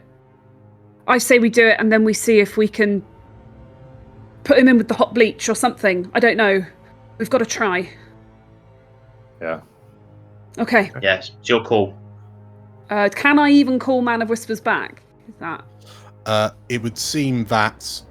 so you've got no way of contacting him per se, but I've got the thing, the chip, I've got it in my deck, basically, to upload him. That MVN pay data that he left behind, he says that's got a remnant of himself in it. So is there an obvious place I can jack in with that to upload it into Orlok? You notice that there is one large, what looks to be a large primary terminal that's connected to the tube. Right. In the excitement of those overlapping phone calls, you've noticed, like you look up and notice that the tube has now drained of fluid, and Orlok is now standing on its own legs, like looking at you with its piercing red eyes. It appears to be activating, but it is still fundamentally connected to the terminal. Yeah. And you realise that if you're quick and you jack in and upload your file, the Man of Whispers will be able to infiltrate. I run over to the terminal and I shout, "Keep him in there!" And shoot him. Price isn't that happy with you uploading this AI. I bet he isn't. I'm sure he's not. Is there no way you can't put the bleach in and upload the AI guy at the same time so he's in? I mean, the thing is, we need him to save Josh. Well, I need him to save Josh because Ellie is very focused on that right now. Whereas the greater good in Price is that this abomination of cyber magic cannot be allowed out, whether it's in this crazy... You can try and stop Ellie if you want, but that's what she's trying to do. Right, so once he's in... Think of it this way. Once he's in that thing, we can kill it, right? At the moment, it's in... Well, wherever it is, it lives currently, and we can't hurt it. But he'll be in all of Black Phoenix. And I'm going to hot bleach Black Phoenix. Yeah. That still means you then hacking into this guy as this thing. Does it? Yeah, maybe. To get the bleach in. Yeah. You've got to go in and face him. Yep. Whereas at the moment, Bryce, when you go grocery shopping online, you use the AI, right? It's kind of that. It's gonna be okay. Oh, because even I know it's nothing like that. They mess up my order every time. Substitute. Ellie, what are you Bryce, doing? if that's the worst that can happen, we can live with it. We can live in a world where they mess up your order. I know it's your brother, Ellie, but... Do you have a brother? Do you have anyone you actually care about, Price? Yeah, the family that their entire building of worship got destroyed in order to try and make us get here. Destroyed everything to try and make this work. Which family was that? Sorry, this is out of character. That's when I created that giant elemental and it basically blew up the church. It's your fault. Yes. You didn't have to do that. Of course I did, to try and make sure this mission worked. You had to sacrifice. Well, then I don't. Then nobody else has to die over this. We do it and we deal with it after. Priorities. The priority was the mission to get in here and stop this thing. We could literally end Black Phoenix now. That mission has gone well sideways by now, and you know it. Through the one change of your brother. Right, yeah, we're running out of time. Mary's dead. Samara's dead. They're coming down on us. Orlok is about to kill us. At least the man of wisdom. And you can literally turn Orlok off now and end it all with that bleach. They could already be in the lab already starting to take all the Black Phoenix servers apart. I don't like this. I don't like this at all. Do it, Cat. What's Cat doing? I think she's just going to say, "I'm really sorry, Price," and she's just going to go ahead and do it. Unless he damned us all. No. As you jam in your cyberdeck jack-in lead, and you hit upload, you hear like Orlok turns to look at you and bangs its metallic fist against the side of the tube. Shut up! And like you can almost see the data kind of transferring along the leads to the wires connected to the metal plates on Orlok's cranium. And Orlok kind of stop, shrink and expand erratically. And then it twists backwards and lets out an unearthly scream as the wires on the back of its implant start fizzing and crackling to the point where you can hear bones cracking and servos whining as this thing contorts. And Orlok looks up at you, Ellie, and wraps its metallic claws on the inside of its test tube.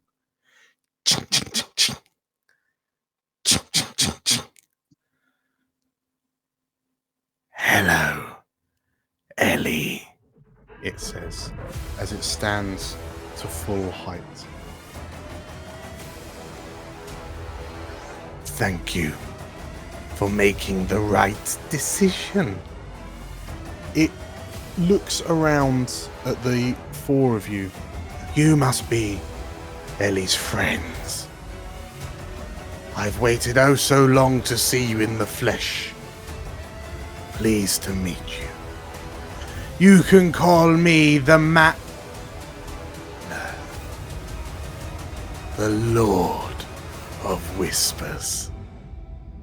Let's grab a quick break. Okay. Did we do the right thing? We don't know. No, well, I don't think this is Shadowrun. There's never a right thing. No. See you in a bit. All right. See you soon. If you're hearing this, I have likely met a sudden, but probably not unexpected end. My name is Meridius Ortega. Once upon a time, I ran an organization called the Underground. I surrounded myself with scores of dependable operatives, whom I trusted implicitly with tasks of great importance. I have a similarly great task for you, listener.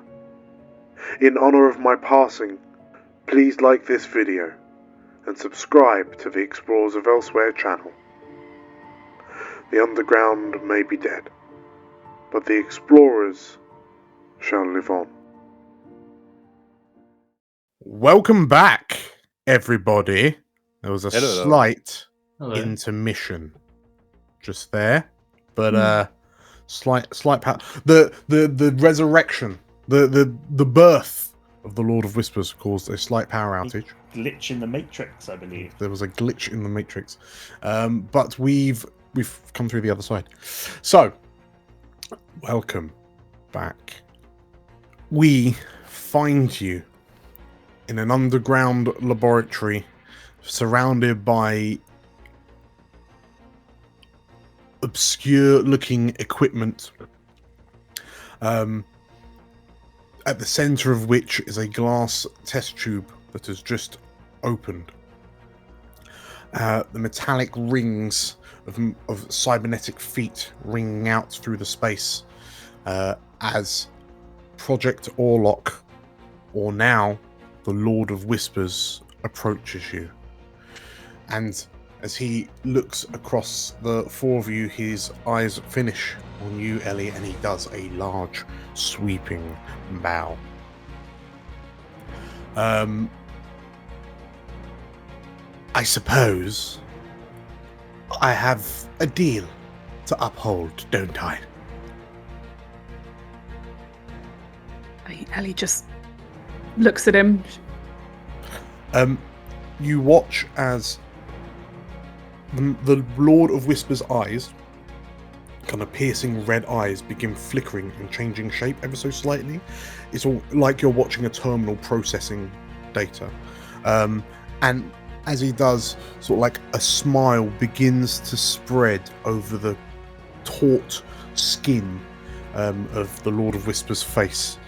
And then with a sudden twitch of the head. There.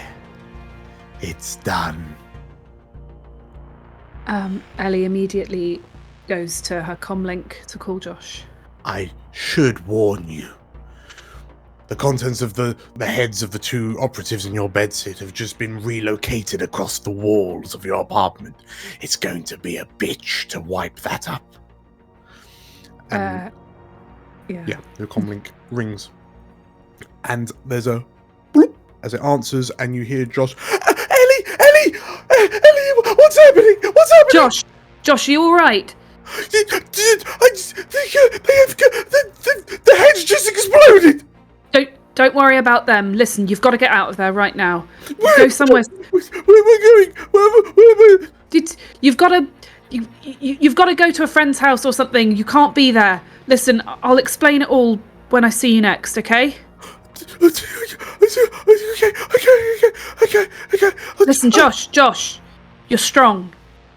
You're a grown boy now. You need to deal with this. I'm going to deal with the rest of it. As you soothe your panicking younger brother, like his frantic kind of breathlessness begins to slow and calm, and though you can still hear him kind of sniffing and sobbing,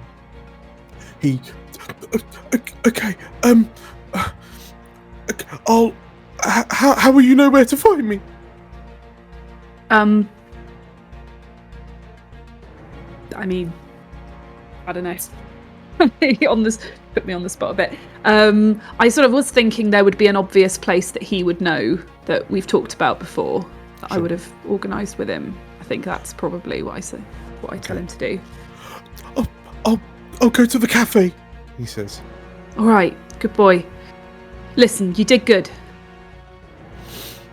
He sort of like chokes, like on a cough, and then come back, Ellie. Make sure you come back. And the line cuts. And you look back to the sort of like slightly leaning forward, smiling face of the Lord of Whispers, who's got his hands up in open gestures. There, see? That wasn't difficult at all, was it? Now, I must say, this is a wonderful feeling, isn't it? Oh, smells a bit strange in this world, but I'm sure we'll get used to that. He looks to the four of you. If you don't mind, I think I need to stretch these legs of mine. What you gonna do now?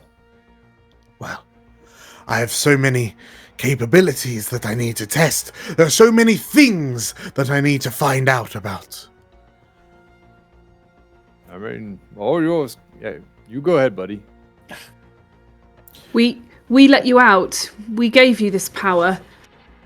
So you'll let us go, right? You let us go. The Lord of Whispers places his hands, his palms together, and rests his fingers on his lip and, of course, of course, of course. If All right. it wasn't for the fact that you left me for dead, he says, and you hear the whir of servos begin to spin and gears spin up in his body. Hey, listen, buddy. No, listen, we weren't exactly amigos at the time. It's all right if we left for dead. Don't get upset about it. Oh no, Marcus! I have things to test, and Black Phoenix have integrated the best military hardware in this body. And claws extend from his fingertips. All right. Let's see how well they work. No, nope. And as he says that, he looks to you all, like he's looking at Ellie, and as the claws come out, he lunges at you. Hey. What do you... So, in this moment, the Man of Whispers is launched at you. He's currently all like, both feet are off the ground. He's in midair. Bear and Price, you notice that Marcus, you recognize, like, as the cybernetics kick in, sort of like the heightened reflexes within his body make him move unearthly speed. But yeah, Ellie, as Lord of Whispers flies at you, like metallic fangs, gleaming claws pointed out, what do you do? I mean, what can I do? I guess I try to dart out of the way. Yeah. Like trying to dodge a speeding bullet. Sure. Okay, that sounds like a act under pressure. Okay. Good luck, Ellie. Act under pressure, was it? Yeah. I don't have any forwards to this or anything, do I? Oh, he's a 9. Partial. It's all right. Partial. Okay. So, the Lord of Whispers soars at you, and as the claw like swings around in a wide arc, aimed roughly at where your neck is, you manage to throw yourself back and you tumble like over, go to tumble over the console.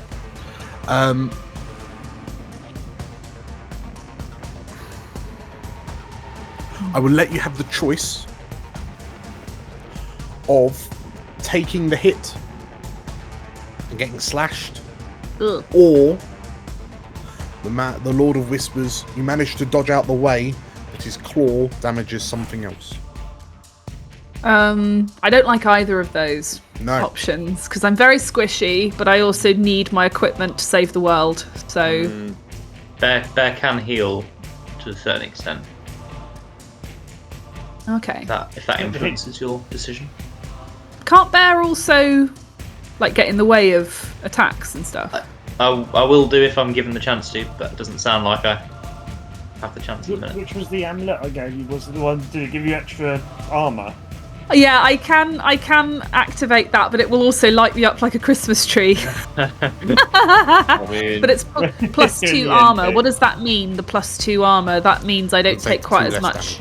2 less damage. I mean, he's going to do something. He's going to do some crazy amount of damage, isn't he? Use it. 2 less.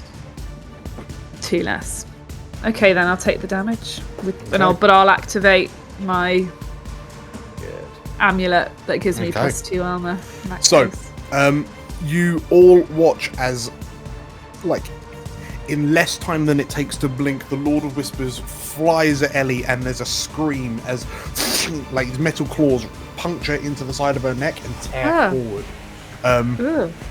But well, you realise, so Price, and like you realise that the blow would have almost certainly have been fatal if it wasn't for the amulet that you've given her exploding into life and kind of stopping the fingers going too far into her. So the wounds themselves are largely superficial. It's 4 harm, but that's reduced to 2. Oh, okay. Still need to make a harm roll, right? You need to make a Yeah, I harm do. roll. We know how this game works. Harm. Oh god, I want to roll low on this, don't I? I want to roll low on this one. Okay. 6. Hey! You are fine. Okay. So, Ellie, you're kind of, the blow connects hard enough that that's what catches you and kind of launches you over the console. But yeah, and you realise that the force, you realise yourself that you're flung with such force that it would have almost taken your head off in one fell swoop had the amulet not saved you. And you go crashing to the ground on the other side. Right.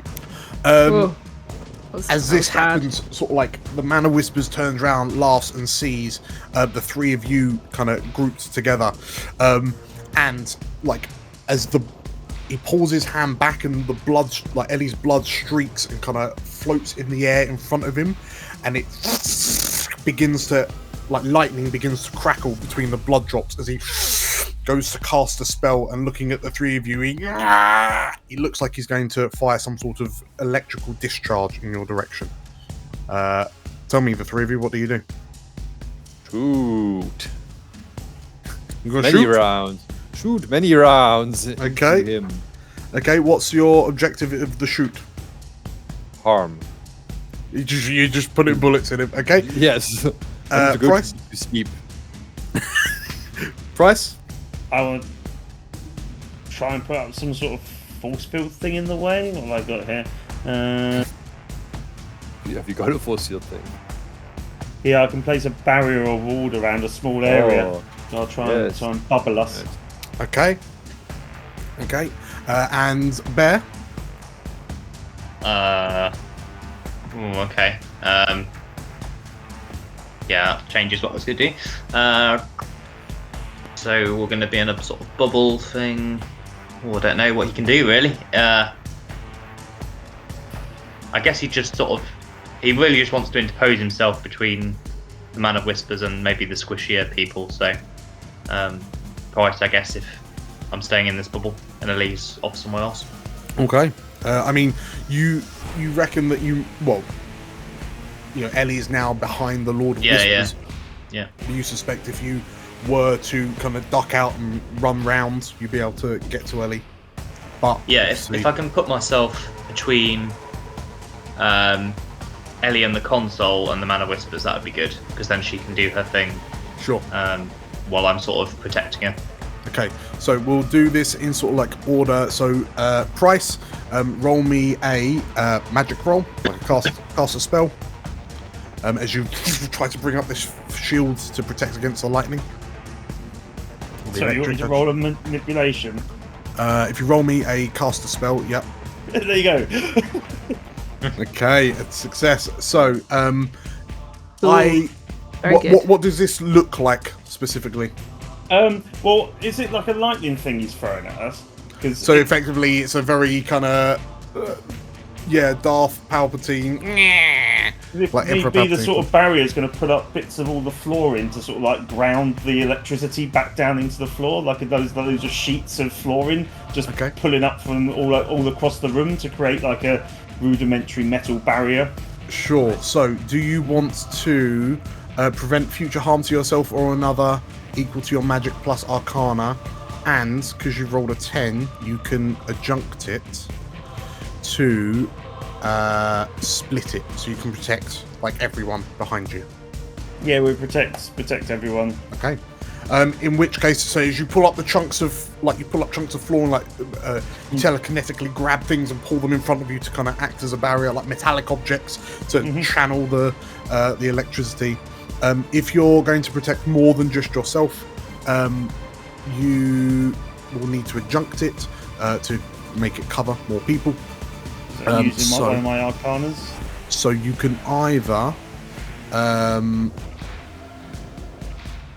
so you can push yourself, add an adjunct, and make a choice. So to make an adjunct, you would need to choose one of the poisons. So you suffer drain, is loud or otherwise attracts attention, or one aspect of the spell is not entirely under your control. Let's go loud. Loud, okay. We're ripping chunks of things off the roof. Sure. Yeah. In which case, as you bring your shield up, Bear, if you're kind of making a break for it to get to Ellie, I think as all of these items start getting pulled across the room towards Price as he conjures his shield, I think I am going to need a act under pressure, because you've got to not only dodge out the way of the lightning arcing around, you've got to dodge the things flying through the air, you've got to vault over. Show. I'll make a bear-shaped hole. You've got to vault over the debris in between to get to Ellie. So yes, act under pressure, please. Okay. Okay, so I will make a move against you in a moment, and last but not least, Marcus. So you're mixing up. You're just putting slugs in. That's right. Yeah. Okay. Taking these Ares assault rifle and just dumping rounds on full auto into him. Full auto. Okay. Roll me a mix it up. Moves. Mix it up. There we go.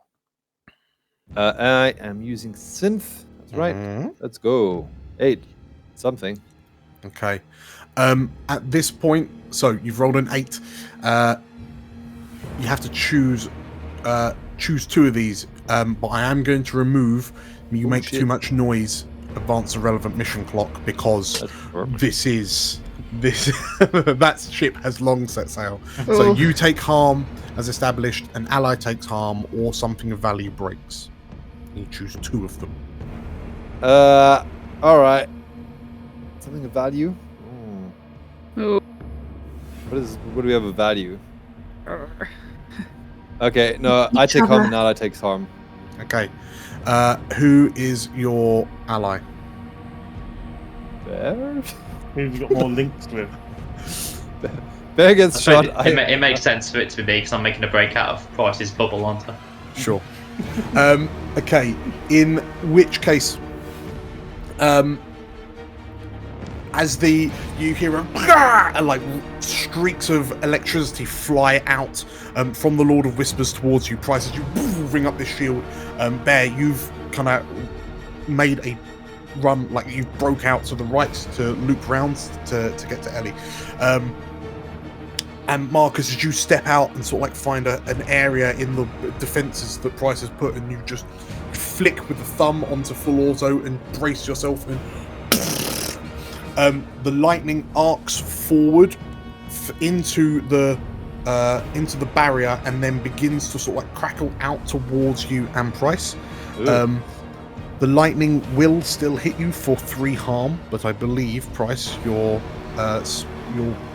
thing will reduce magic plus arcana. So what is your magic score? Magic is 2. Okay, so if you spend an arcana, you can then push the lightning back and reduce all of the harm that would be dealt to you. He's also got one of the amulets he can use up as well to get rid of the last bit. This is true. I can use that, but that gets rid of 2 harm. Me and Bear are going to take harm, so if you spend 1 arcana, you save us both. Oh right, we will save both of you for that. Okay, yeah. I think all right. Then. Yeah. Well, so Bear's outside of the shield because he's making a break for it. He got shot by me. I'll just use my amulet. Yeah. Okay. The trinket. Price's trinket. Run. +2. Okay. So in which case, an arc of lightning like jumps from bullet to bullet, and they're so numerous, they're being fired so quickly that the lightning's able to arc towards you into the gun. But then your amulet kind of shatters and explodes to stop that spell as you and like your fingers go numb. Bear, one of the lightning bolts will arc out and touch you, like zap you for 3 lightning, so 3 harm. Have you got anything key based? I believe you probably do. I've got my armored jacket, which is 1 armor, and then I've got that's mystic armor. So, that just affects my harm move, so I don't need to worry about that. So I'll activate my amulet as well, I guess, to drop that harm to 0. Smash. Okay, well, so it's 3. Does it reduce it by 3? Sorry, or 2? I've got 1 base. 1 base. I see. Gotcha. Cool. In which case, the amulet also fizzes as the amulets respectively break as he finishes off the spell. And there's a cackling laughter as the lightning kind of dissipates. Yes, Anton. So Marcus's damage, he does 5 harm. 3 from the rifle and 2 from the what's it called, from his implants. Okay. In which case, all armor-piercing rounds. That's not what I want to hear, Marcus. So that's armor-piercing reduces by 1. Did I hit Bear with the rounds? No. Okay, So that's the one. Yeah, all at the Man of Whispers. So as you put a number of shots in, you notice that the bullets are like piercing into the Lord of Whispers, who kind of ricochets a little bit. But you notice that the armor-piercing rounds are still they're penetrating, but they're not passing through. And there seems to be some thick dermal plating underneath everything, which so they're stubbing out and bouncing off him, but they're leaving kind of relatively grievous wounds. You realise that the armor piercing is fundamentally negating some of the protection of the dermal plating. Gotcha. Question: do I make a harm roll? You do, yes. Actually, you and so Marcus and Bear, because you've taken 0 harm. But you still won't make a harm roll. But I have to make a harm roll. Okay. Yes, but you get a big fine. You are fine, Marcus. Marcus going, yeah, full auto. Okay, so Yes. Bear, you Overalls. you shake off the electricity judders. You are both absolutely Holy fine. shit, you got -4? How have you got -4, Bear? It actually should be -5 because it's a combat spell, right? Yeah. He's using. Yeah, it's a Tattoos. -5. lots of Holy tattoos. shit! I'm rolling straight. You got -5. Damn. Nice. So, at this point, Ellie, you've just heard you kind of come to a little bit like your neck is burning, but you can hear this kind of laughter, the sound of automatic gunfire, and like you stand up and you're on the other side of the console, and you can see sort of there's all these sorts of bits of like concrete and like metal. Like screens and monitors that are just like crashing to the floor. Some of them look like they're smoking, and you have no idea what's just happened. Oh dear. What do you do? I think probably instead of standing up, I probably stay down and try to get to wherever I need to get to plug in. Sure. Yes, you can see like there's a console relatively nearby that you can jack into. Because you know that the Man of Whispers, like, this is going to be an inherently kind of matrix-ridden place. So, how are you planning on getting to the console? Quickly, quietly, directly, sneakily? Definitely quietly. Okay. I'm going to stay low and try and, with as little noise as possible, hopefully while Man of Whispers is somewhat distracted, make my way over there. Sure. I have a question. Yes. Who is the most skilled, powerful, knowledgeable hacker Ellie knows? Would it be Ezekiel? Or not Marcus? Would it be Ezekiel, or would it be someone else, like someone that she met through the underground, or I mean, Samara was a top end hacker. Isn't she dead? You know, she's dead. She's dead. Ezekiel, but Ezekiel is good. He's also flaky. Yeah. I don't trust him to pick up under pressure. You know of one other who you reckon would be both good enough and be able to act under the pressure constraints that you have. Because I'm thinking, it's all very well having the hot bleach, but I also need to not immediately die to the Man of Whispers once I jack in. You think back to the first people the first runners you saw after the fall of Parliament, like Westminster. Yeah. And your mind flits to the hacker known as Spider. Okay. Hacker from Red's group. Yes, that guy. I want to call him.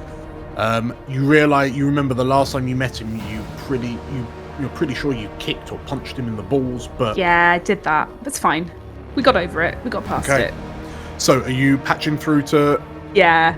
Get me Spider on the line. Okay. So, I'm going to need... Okay, so if you're calling Spider first, because realistically, the chances are you might not be able to, like, scoot across the room whilst... Fine, I'll call him first. That's okay. So, because I know what I want to do. The call goes out. You're watching like the signal meter kind of blipping in and out of low signal, given how far underground you are. Yeah. But after a few moments, like the call answers, and you hear, "Hello." It's Spider. It's Cat. We don't have time. Just listen. What do you need? Do you have anything that will help me slip past some highly dangerous AI security, or just like keep me alive if it gets a hit on me? Roll me a fast talk. Gunshots in the background, probably. Yeah. Yes. Don't worry about that. Just listen to me. The sounds of skin crackling. So this is a style which I've got +0 to. Is it really fast talk? You're trying to convince someone to do something with promises, lies, or bluster? I'm not promising, lying, or blustering. I'm beseeching. Well, I mean, so it's either fast talk or hit the streets, but that's not really... No, they're both style-based, aren't they? Let's fast talk and just see what happens. It's a 10! Hey! The NPCs do what you want. He, like... you ask this, and there's a moment of silence, and then he... Is that gunfire? Yeah, don't worry about it. Okay, This is why I need you, Spider. Okay, he, like, you can hear the runner in him just kind of kicks in, and ping me your matrix address when you're jacked in. I'll be there. Thank you. Okay. So, as you kind of poke your head up, at this point, like, the Lord of Whispers is kind of marveling at the power. And, like, as the debris drops, Price, you're just kind of stood in the middle, like, you've got Marcus stood behind you, and the Lord of Whispers, interesting. And he reaches out, and you feel like a telekinetic grip tighten around your neck. What do you do? Okay. Need to break that. So, what I would do... Yeah, I was thinking of doing something else. Basically entomb myself in all of the bits of rubble and leave my astral form stood there with the sword, ready to take him on in astral. But I okay. Work away... Basically, using all those bits of rubble and metal, I was just going to throw myself up against the wall and, like, doing all around me, so my body's just, like, pinned up against the wall, protected, leaving my astral protection stood there, facing off against him. I mean, in which case, if you're thinking of just sort of, like, in response to the telekinetic, just kind of cocoon yourself. Cocoon myself, because my body goes all slump and immobile once I project out of it, so... Yeah. Sure. Okay. That sounds good. In which case, that sounds like another cast a spell.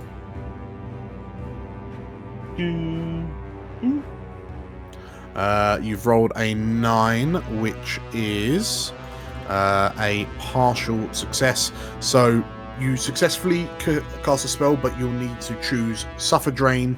The effect is loud, otherwise attracts attention, which I'm vetoing. Yeah, that's fine. So, in which case, can you please make me a harm roll as you suffer drain, as you have to really kind of push yourself to pull everything in. Okay, you are fine. And one aspect of the magic is not entirely under your control. I would choose one and twist it. So you manage to like begin to pull stuff in, and you like hurl yourself back to effectively like pin yourself against the wall. But your cocoon isn't complete, and there are bits of it that someone could reach through, for example, poke through. But you are, for all intents and purposes, like you've pinned yourself to the wall, and you're able to move into the astral space. Marcus, you're kind of knocked to the side as Price, like bits of debris slam onto him, and then he flies backwards into the wall behind you. And you move into the astral. Yes. Yes. Okay. In which case, as your head slumps, like the world. Like the darkness behind your eyes opens up to a world of black and white. All of the sort of like the glass panels on all the consoles you can see around floating in space as physical objects. And in front of you, like on the other side of Marcus, stood looking at you with its arm out. Troll man with. Uh-oh. Uh-oh. Uh-oh. Got a suit on now. Astral Lord of Whispers. Terrible shoes. What looks like what you would describe as a vampire, long gaunt face, pointed ears, what appears to be like a suit, like an old English suit with a ruffled collar, but these two glowing red eyes with his hand out. But you notice that the hands are cybernetic. They look cybernetic. And the astral form of the Lord of Whispers tilts its head and curious, it says. Okay, so you're now in astral plane. What do you plan to do in the astral plane? Basically, stab him. Okay. Okay. I was thinking, seeing he's gone all vampire, I can manipulate my sword to turn it into like a giant stake instead. Okay. And fight him with like a sword stake. Okay. In which case, sort of like as your soul, as you gain control of your soul, the physical cocoon that you've got around your meat body isn't there, so you're able to just kind of float forward. And the sword that you, what was the sword that you? It was an old cavalry sword that I got from the church. Okay, so you're using manipulate to effectively turn that into an astral wooden stake. Yes, yeah, because I can sustain that for free. Sure. A quickener. I get to. So is it essentially a sword anyway, or yeah, for all intents and purposes. So when I manipulate an object, I can give it some tags. Okay. You get to pick one as well, but I've given it the where are we?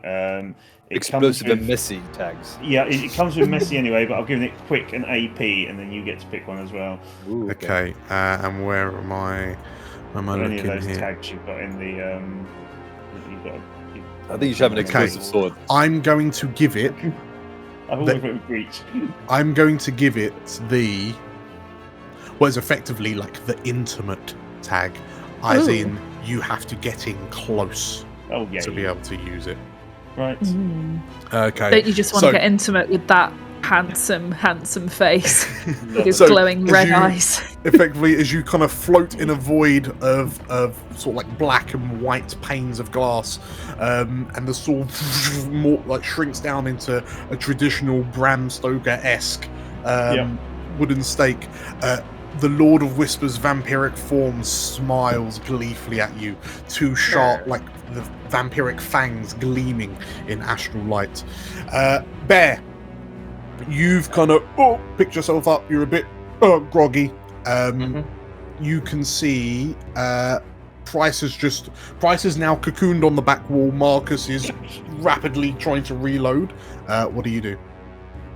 Yeah, so he'll take a second to, I guess, center himself and, pray for the bear spirit to hear him. And he's going to attempt from a distance. He can't see Ellie anymore, but he's going to attempt to sort of heal her, reach out with his bear spirit and attempt to heal her. Sounds good. Roll me a cast a spell. Because I'm +1 with Ellie, can I add that? That's on links. So sort of helping. Okay. Fine.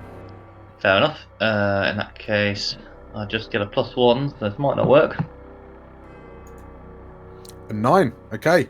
So, you're able to reach out, Ellie. You feel this sort of like the burning, stinging sensation on the side of your neck from the slash wounds. You feel that pain immediately start to kind of warm and dissipate. Pardon me. So, I think it's 2 harm I remove, according to the books and tall tales thing. So remove 1 plus magic harm segment. 1 plus magic. Okay. And Ellie, the wound on your neck closes. Ooh. Thanks. Okay. Much appreciated. This kind of warmth embraces you.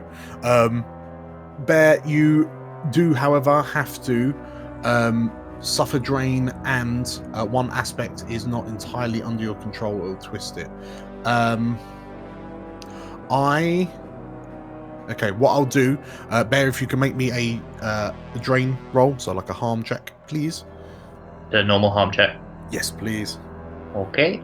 There you go. Okay, you are fine. And like the spell targets Ellie if it like enough, but the Lord of Whispers turns and notices that you casting the spell. For all intents and purposes, it's a loud spell. So the Lord of Whispers now has you now have the Lord of Whispers' attention. Marcus, you're trying to reload, but what is it you're doing? Because you find yourself now on your own in the middle of the room. Keep shooting at him. Put more bullets that way. Just keep shooting. Okay. Make me and is it just purely another? Let's put it this way: Marcus has taken every possible weapon and piece of kit he has onto this mission. So he's probably got like 12 magazines, like 3 guns strapped to him, plus a grenade launcher. He probably has a rocket launcher. Who knows? Sure. But he's going to continue firing this. In this small room. Okay. In which case, roll me. Great idea. Roll me another. Roll me another. Mix it up. Yeah, we're mixing it up. Let's see. Mix it up with synth. Yay! Success! Great success. Okay. So, you notice you've bought yourself a couple of seconds as the Lord of Whispers turns to look to Bear, and as you sort of like very fluidly flick out the empty cut magazine and then slam in another, you like lock it and then aim, breathe out, and pull the trigger and hold on for dear life. Just kind of letting the recoil bounce into your sort of like your elbow pit. You strafe up the side of the Lord of Whispers, and the bullets like punching into the Lord's flank, like scoring and tearing off chunks of skin to reveal like a metal endoskeleton like underneath it all. And like the Lord of Whispers rocks as you do presumably another 5. It's 5, yeah. 5 armor piercing damage. Okay, so it's 6. And yeah, the Lord of Whispers rocks, and like as you hear the click, click, click, click for a split second as the mag empties, and then you look up and you notice that the Lord of Whispers turns round and is still up. You've blown out his right eye. There's now just like some sparks and fizzing coming from like the eye socket, but he has now noticed you and doesn't look very pleased. Okay. Don't mind me. To the point where like the one remaining red eye turns green, and he reaches out to you, and I feel like this is going to be like some sort of magic-y tech shit. If Dan, what is it? What he's going to do is attempt to mind control. He takes one look at you and notices that in the same way that you've just removed one of his eyes, he's going to return the favour. Dan. And in the Matrix, he sees your synth eyes in the Matrix, and he will attempt to.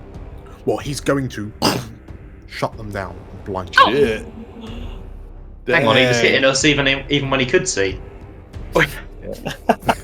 And I'm looking through your moves to see what you could do is in response. Can Ellie do anything as a reaction? I can take harm. You could stop firing on full auto. No, never gonna happen. Okay. I think in this moment, the only thing I could suggest is an act under pressure. As you attack. I know, because your eyes are just straight up synth eyes, aren't they? Oof. Yeah, probably. Okay. He's going to switch your eyes off. Oh, come on. Okay. Oh boy. And so the Lord of Whispers looks to you, and as his eye turns green, like your vision starts to glitch, and you smell a burning as your eyes fizz out. As he reaches out and shuts them down in the Matrix, unheeded, like unimpeded. Turn it off like a light. Okay.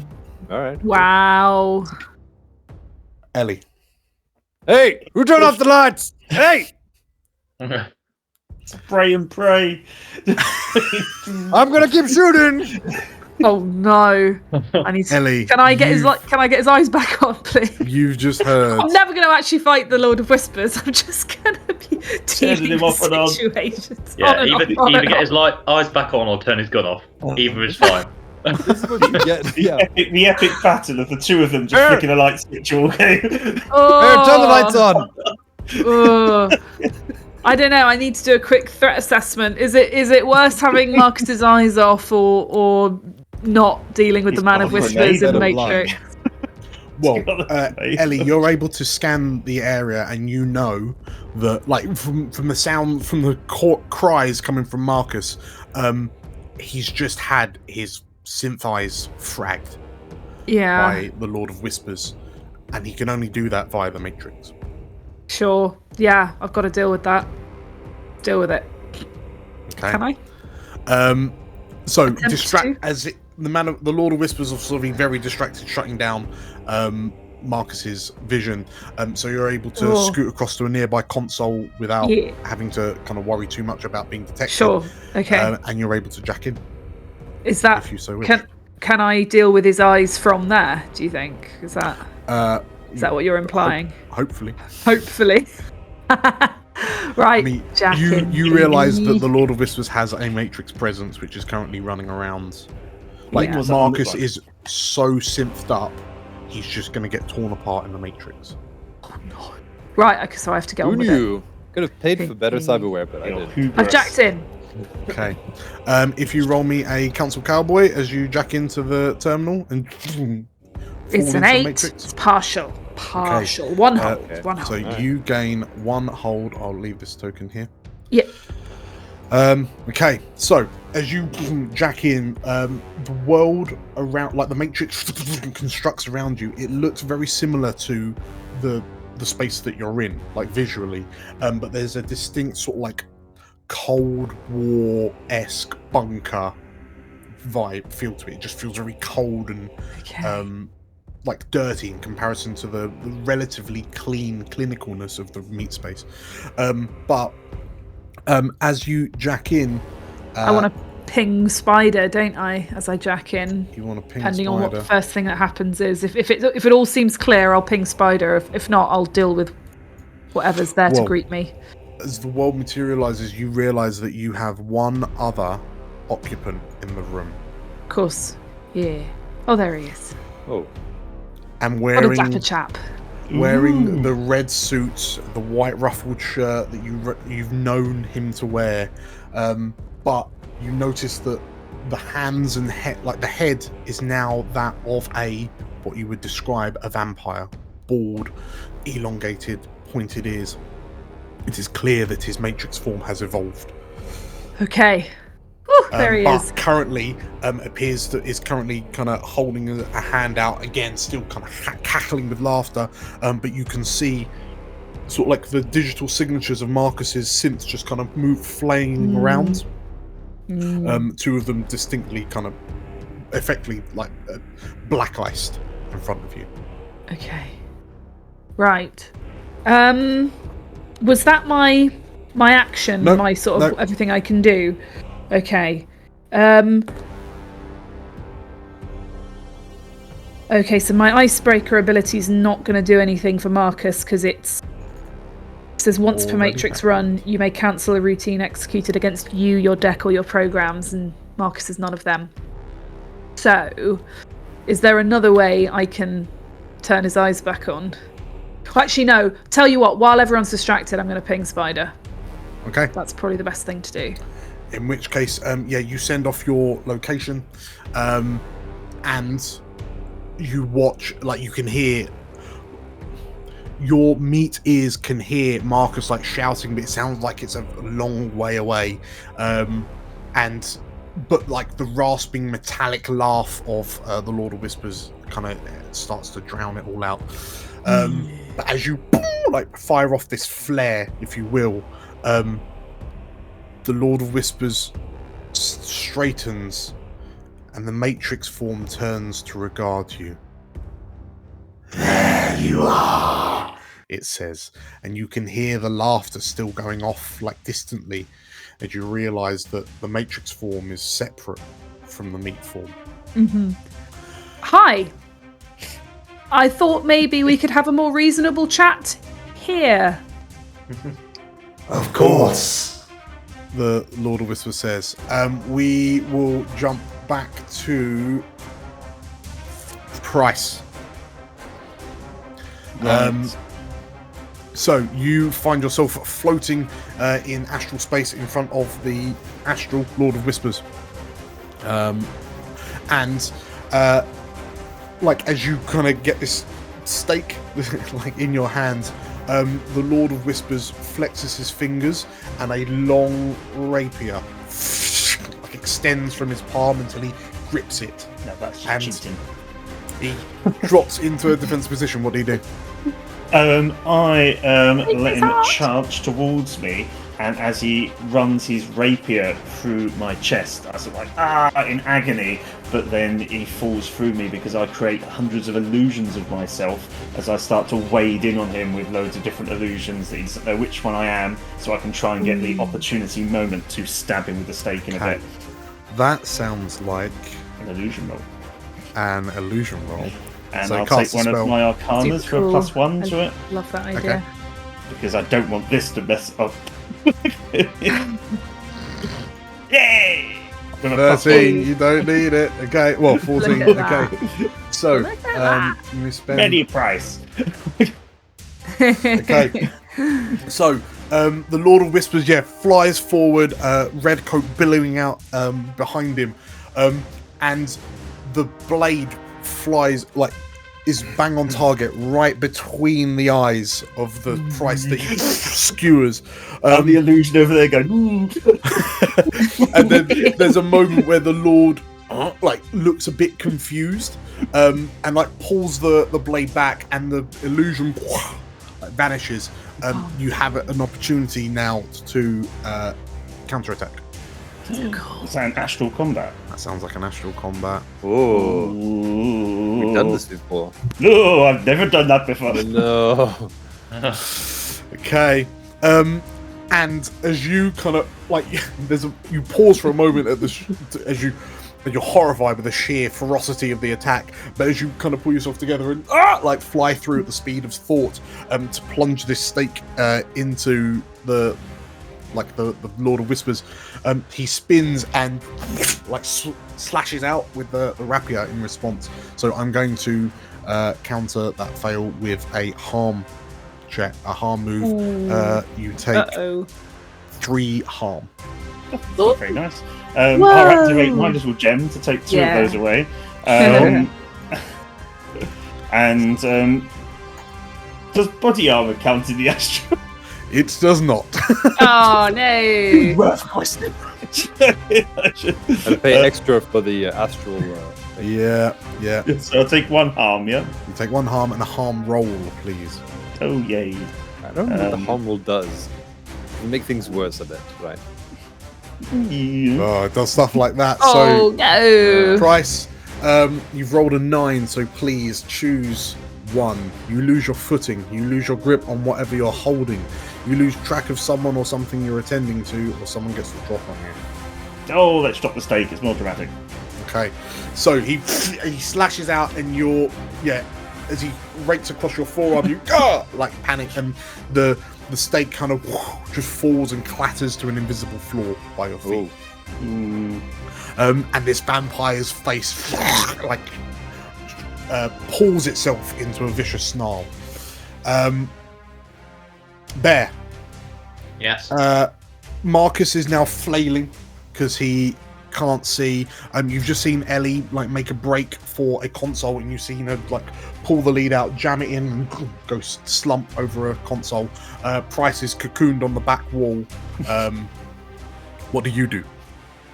Yeah, so I guess Bear's trusting that the others are handling the Man of Whispers in their various ways, so he's going to attempt to do the same in his way. Yeah. Which is going to involve roaring and charging it with some fire axes. Sure. Okay. What's your objective here? Well, I'd love to just kill it in 1 hit down if that's all right. Maximum damage. I see. Okay. Roll me a. Mix it up. Yeah. Yeah. Okay. There we go. Okay. So you've rolled a 7. You must. So you achieve. Like you managed to. You're going to do your thing, but you need to choose 2. So again, vetoing too much noise. So you take harm, an ally takes harm, or something of value breaks. Sure. I'll take harm, and something of value can break. Okay. So you like as you run and you kind of leap up onto one of the consoles to get a proper like knees bent, soaring through the air, 2 axes above your head. You manage to, like, as you bring your axes down, the Lord of Whispers turns and regards you, and like a hand whips out and grabs you around the throat. And you get caught, but there's still enough momentum that your axes slam into the Lord of Whispers shoulder blades, and you hear like the cleaving of metal as you cut into the dermal skeleton underneath it all. The Lord of Whispers roars as he like squeezes, so you will take 4 harm from the claws, reduced by any body armor you've got. Just the amulet's just 1 use only, wasn't it? So. Do you not ignore quite a lot of damage anyway? Yeah, you have armor Bear. You have like 2 natural, right? He does. You're really good at taking harm. I have really good bonuses to my harm roll, but my armor is actually not that great, so I only reduce it by 1. Low AC, high hit points. I thought you just took hella low harm anyway. Oh.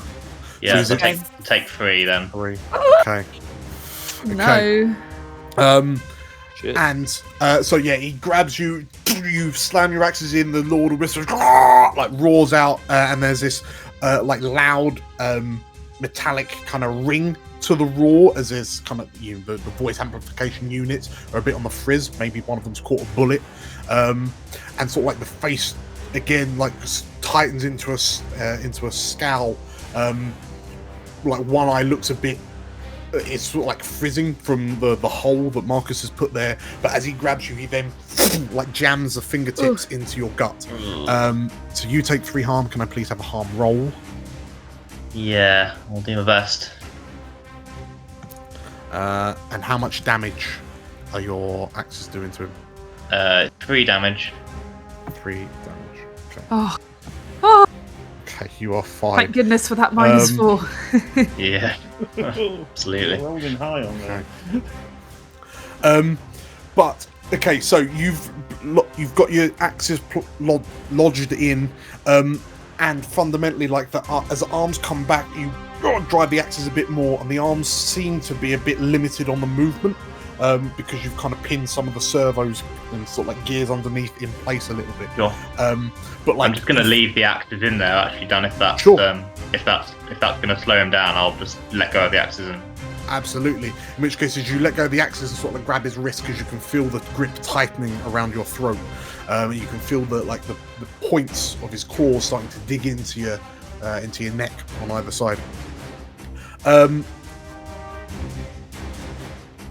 Marcus. Okay. Everything is dark. You've just heard Bear roaring, then the Lord of Whispers roaring, and then Bear roaring again. There's just lots of roaring. Okay.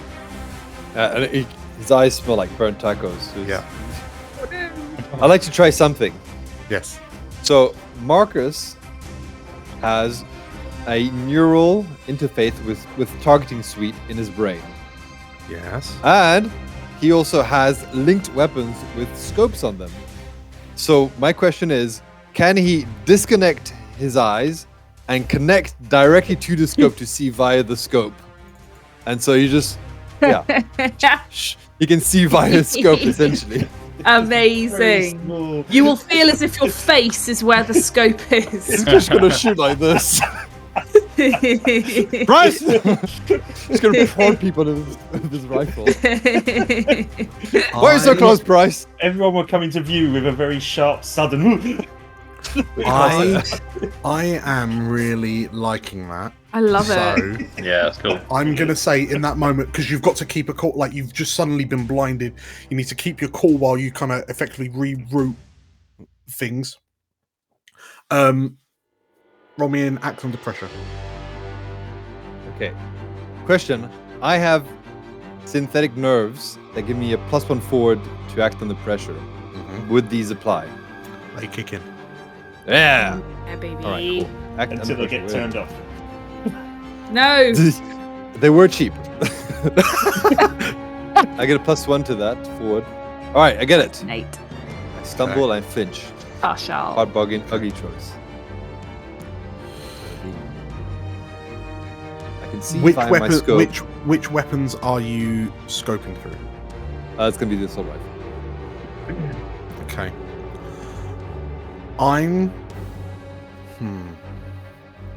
The MC will offer you a worse outcome, hard bargain, or ugly choice. Ugly choice. So the targeting suite is obviously sort of like boop, boop, boop, boop, boop, like target, and effectively it's almost like guiding your arm to point at the right thing. Yeah. So I'm gonna say you either choose between Bear, because you've been fritzed. Bear will be your allies will be flagged as hostile targets. Ooh. Oh shit. So everything that it won't be able to differentiate between friend and foe. Okay. Or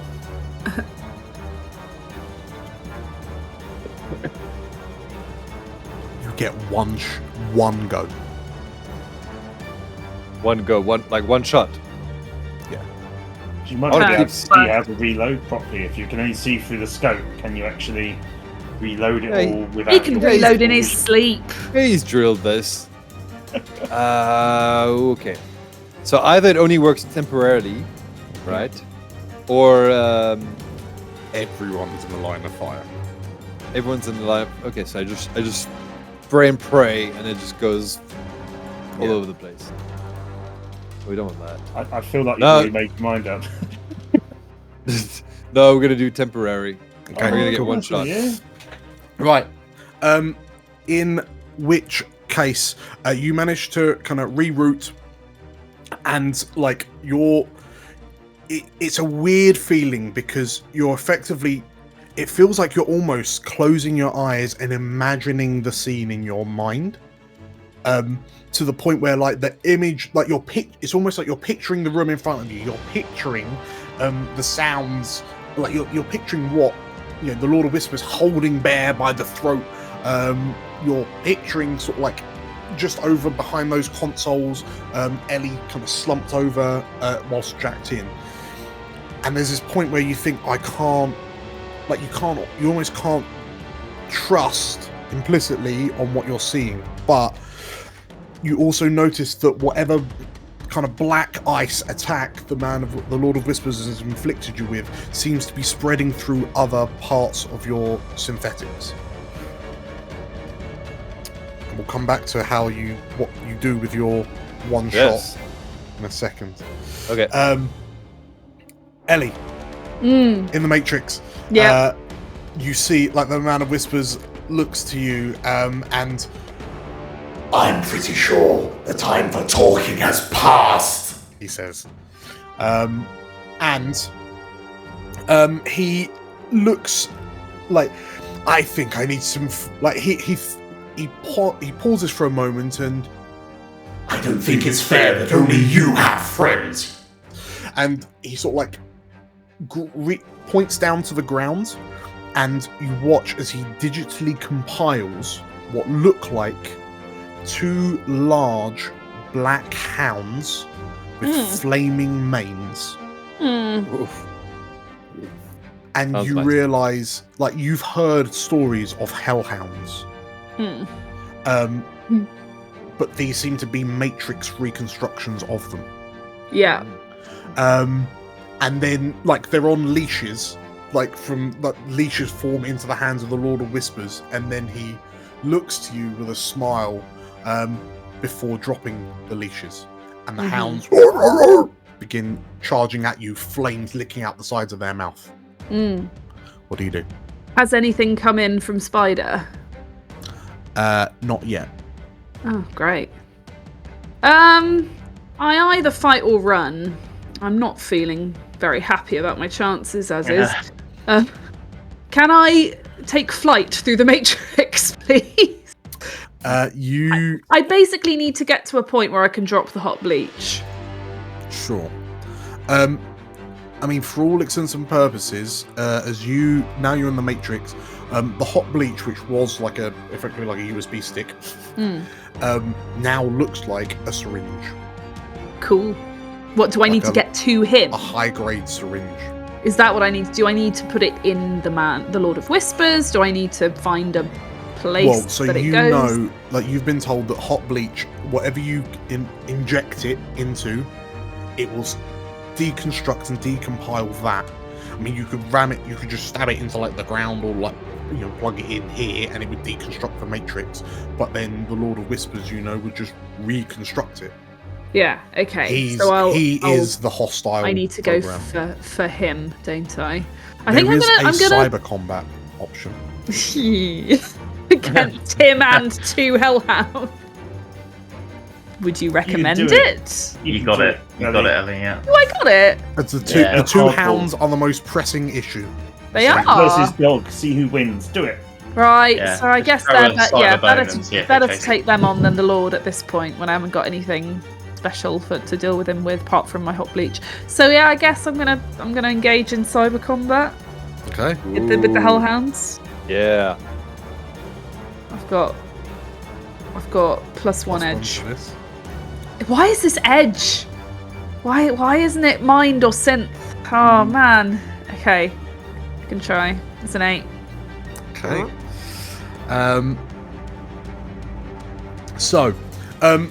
What does your cyber combat look like? Because are you presenting yourself as your avatar, or are you the cat? I think I am. I have been myself. I can choose whether to be myself or my little Slinky Malinky cat form. I think what I'm going to do is become like a Black Panther. And sure. Fight these dogs. In which case, as these 2 kind of digital hellhounds leap at you, your avatar like transforms as cubes and pixels kind of reform you, and as one of them comes in and its head's twisted to bite you, it is met with a massive clawed paw. Big swipe. And you shatter it into voxels. Yeah. And the second, so I run an IC on you. The IC will effectively be a biofeedback. So you take 2 harm, 2 direct harm. Is that S harm? Is that stun harm, or is it? No, this is black ice frying your brain harm.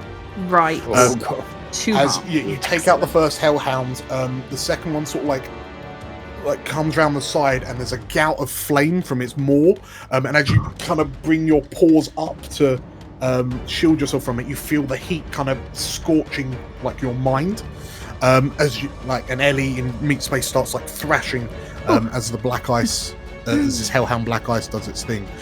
You take 2 direct harm to the brain.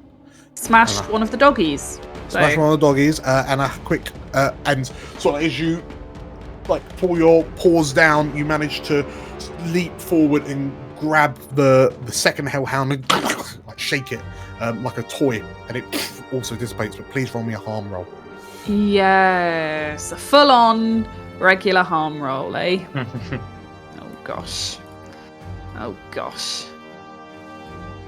4. Okay, so your Matrix avatar can feel the pounding headache that you've just been given by this black ice. But the Lord of Whispers has his hands up and, "What have you done?" he says as you kill his 2 digital hellhounds. I'm gonna do like a big cat at him. Arch back, tail straight up. Okay. We jump back to... Okay, we're actually going to jump back to Bear. Ooh. You're currently held by the throat. You've planted your 2 fire axes in. You've got 4 holes in your torso, like 4 stab wounds. But the Lord of Whispers, you notice, with all the bullets he's been shot with, your 2 axes, the physical body looks quite badly dented and dinged. What do you do? So it's fair to say there's some holes in him, is there? Yes. Okay. In that case, I'm going to use my gear that I have. I'm going to reach round to effectively a back pocket that he's got, and pull out a grenade, frag grenade. And through, I guess he's having trouble talking because he's being grabbed, but it's here, hold this, and just try and punch this grenade into the Man of Whispers. I'm gonna offer the fact that he's roaring, so he's got a big old open mouth. Yeah. I won't turn down that. So just. That's incredible. Like a carp in a fish pond. And ideally, if it's not too cheeky, I'd like to try and kick away. Plant his feet on his chest and try and throw himself out of the grip. But if that's too much, that's fine. Oh. Okay. So well plated that the explosion probably won't leave his body anyway. It'll just happen inside. I'll just gently close his mouth over. Okay. Holding that thought for a moment, Marcus.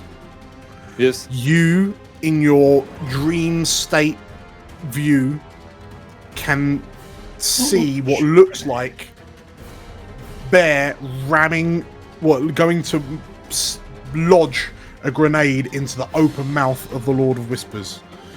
You know you have 1 shot. What's your plan? Shoot the Man of Whispers in the head. Anywhere specifically in the head? Where the grenade is? But will that detonate it? Probably, yeah. Okay. Yeah, let's do that. Okay. Let's do it. Okay. This is such a bad idea. Imagine Marcus just sees a target says Bear, Man of Whispers, grenade, and goes good, grenade. Eeny, meeny, miny, mo. Okay. And he's blind, so he's shooting from the hip with his rifle by doing this. So we're going to hold those 2 actions. Oh my gosh. Price, you're in astral space. You're in astral sea. You've just been kind of slashed at with a rapier. The stake has dropped to the ground. I want to dodge round, positioning him between me and the stake. And then, as if to put my hands up and sort of whoa, hold on, telekinetes the stake straight towards me, so it goes straight through his back and grab it as it pierces through him, hopefully. Nice. This goes wrong, you get impaled. Yeah. We're going to hold that idea. Ellie, in the Matrix, you hiss as the Lord of Whispers kind of looks to you and sort of holds his arms aloft and How can you think to stop me? I'm the master of everything! You hear he rasp, and you watch as sort of like the matrix space that you're in explodes outwards as he rapidly begins to reconstruct the space that you're in. I'm omniscient. I'm omnipotent. I'm unstoppable. He shouts, and sort of like his eyes widening with glee. And as he stands with his arms out, he's gloating too much that he doesn't notice. But you see 8 limbs reach out from behind him. What is that? Spider! 8 spider legs wrap round the Lord of Whispers, and he's confused for a moment. And in that moment, as he does that, my panther form is going to start running towards him and take a leap. And as I leap, I transform back into Ellie with a syringe, ready to plunge into him. Okay. Bear and Marcus, please both roll me a mix it up. All right. Okay. Mix it up. Inch. Oh. Kind of success. Oh. Kind of Good. success. Good. Kinda. For the situation you're in. Odd little injury. In astral space, as the Man of Whispers the Lord of Whispers bears down on you, Price, roll me a caster spell manipulation. Hey! Got Can I it. take an Arcana +1? Kind of success. In the Matrix, as the Lord of Whispers throws off the arms of Spider, who is jacked into your location, roll me a... What should we go for, team? Mix it up. Oh, good at. You're in the Matrix, aren't you? Manipulate symptoms, compromise security. Any of that. I'm also going to Style. ask for No, not style. a mix. No pressure on you. Yeah. No, come on. Because you... Oh, I can now use my using synth. your synth. I'm using my synth. Why? Mix it up. God, here we go. Ellie's getting angry. Yeah. Hey! Nice. Yes. Okay. So, Bear, you ram this grenade into the Lord of Whispers' mouth, and you, the grip is tight and the claws scratch at your neck as you push back, but you kind of look over just in time to see Marcus just sort of head tilted back slightly, and he just awkwardly kind of brings his rifle up and then just points it and pulls the trigger. A bear first, and then this target. Can you see Marcus's eye? Left a bit. But Marcus is shooting from the hip because he doesn't need to use his eyes. Yeah, that's very true. That's very true. From the scope, is there an image of your eyes that we can see this giant? Yeah. How much damage does a grenade do? 4? Substantial. Substantial damage. I want to say 4. Yeah. Fair bit. Fragmentation 4. Okay. But it's inside him. Bear and Marcus, you both take 4 harm. Woo! Wait, no, bad. Isn't Marcus stood quite far away? Because it's a near, so it would it's okay. close enough. How much body armor do you have, Bear? 1. Dan?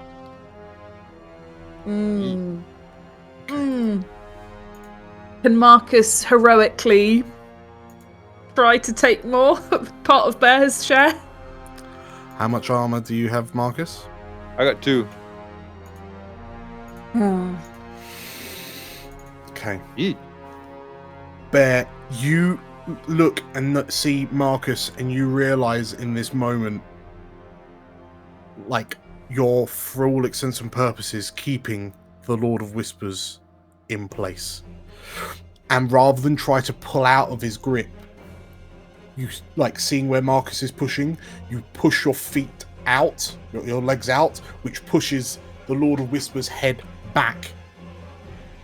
Just as Marcus fires the shot that passes through the Lord of Whispers' cheek into the fragmentation mine that you can see protruding from his mouth. Ooh. As the explosion rings out, Marcus, you are thrown to the ground, and Bear, searing pain, and then darkness envelops you. Does he get to make a harm roll? Price. As the Lord of Whispers, the Lord of Whispers flies towards you, there's a fleeting moment when he stumbles and pauses as if noticing something, and in that moment you manage to kick the stake, like flip the stake up off the ground with your foot, and telekinetically with your spell you fling the stake up, and it goes under the rib cage into the heart cavity, and the Lord of Whispers' eyes open wide as you stake him through the heart, but not before turning to you and running you through with his rapier. So you will take another 3 harm. Dang. That's Some right. spicy harm rolls. It's almost Spicy like it's the harm. finale. And Ellie, as you kind of leap, like as you transform, soaring through the air, aided by your panther pounce, you, like the Lord of Whispers, turns round to see you just as you bring the syringe down and jam it into the side of his neck. And there's a moment where everything pauses, and his facial expressions drop into something resembling neutrality, and everything goes quiet as you hold, and then there's a satisfying psss as you depress the button and inject him with the hot bleach. Right. Across all 3 spaces, there are mechanical, agonized screams as, unbeknownst to you, Marcus, from a head that is opened up like the petals of a flower, Yeah. the mechanical speakers from the windpipe, as the Lord of Whispers thrashes, trying to like reach up to what was its head, but it can't because it can't move its shoulders round Bear's fire axes. Price, you watch as this skeleton, this vampiric figure, like rocks back, pulling the rapier free from your torso, and screams as motes of like astral light begin flooding out of the wound where the stake is, the hole where the stake has just passed all the way through him like a bolt thrower. And you watch as the skin starts to become even more taut, and as effectively as he's melting away into a skeletal visage before sort of like reaching out to you and then disappearing in a puff of dust. And Ellie, you watch as the Lord of Whispers knocks you back, stands up straight, and pulls the syringe from his neck.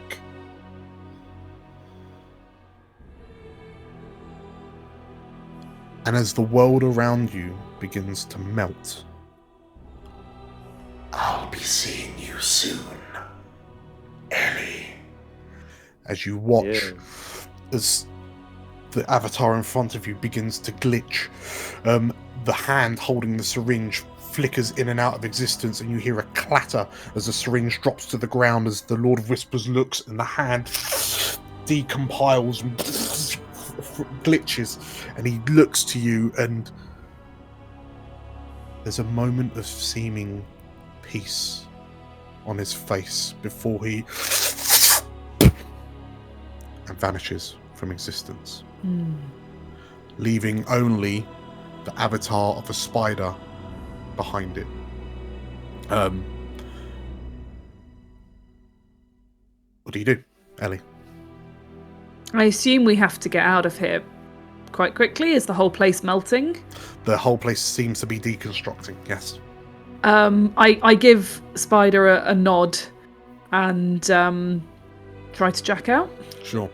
So you watch as this spider kind of nods, its 8 eyes reflecting in the green matrix light that's kind of piercing in through the walls of reality around you, and a white door opens up behind the spider, and a spider web spins out of its thorax, and it disappears up through a white hole in the in space as it reels itself out.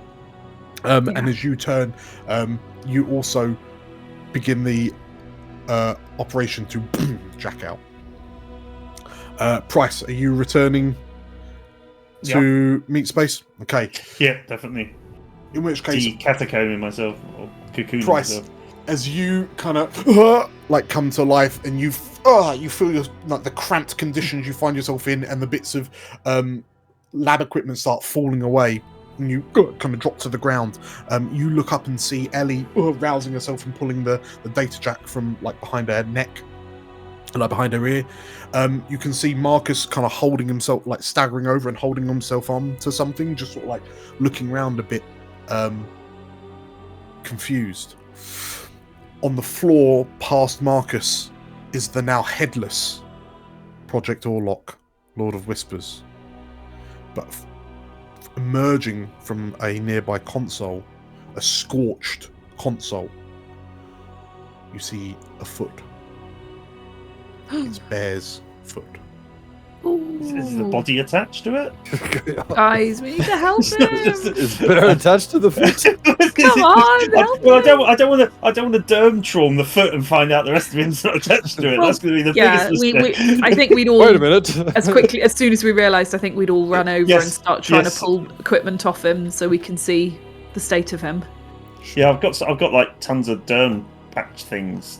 Trauma derms. Trauma derm. Hey, Yep. who goes I think there? it might be a bit late for that. No, don't say that. Really? Can I see if he's astrally still alive? Has he still got presence to him, or is it all wisping away, like steam coming off of a cooling down cake?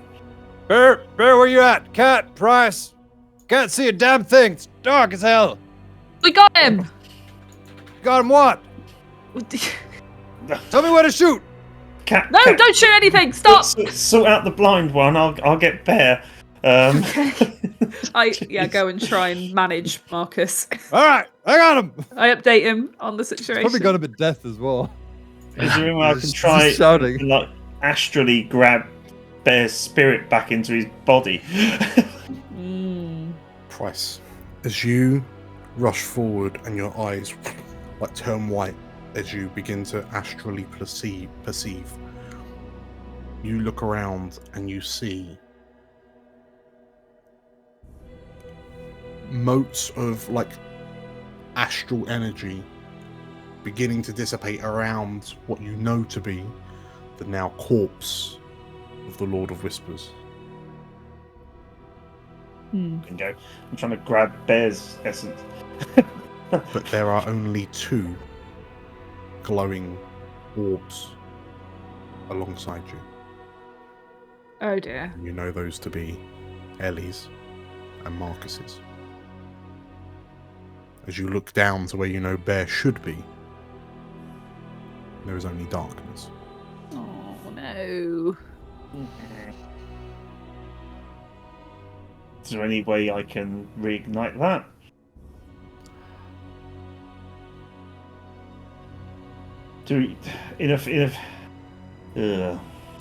Bear. Moments earlier, you knew what was about to happen, and as you close your eyes and push with all your might to put the Lord of Whispers' face in the direct trajectory of Marcus's shot, what were you thinking as you knew that this was the end? I think he was thinking of, rather than any of the missions that they've gone on together, he's probably thinking of times they've just spent hanging out in Ellie's flat all laughing together, drinking tea, like probably a moment with each of them. So probably like he remembers watching cartoons with Josh, Kat trying to like teach him how to use the phone in the apartment. Yeah, Price drinking tea with Price.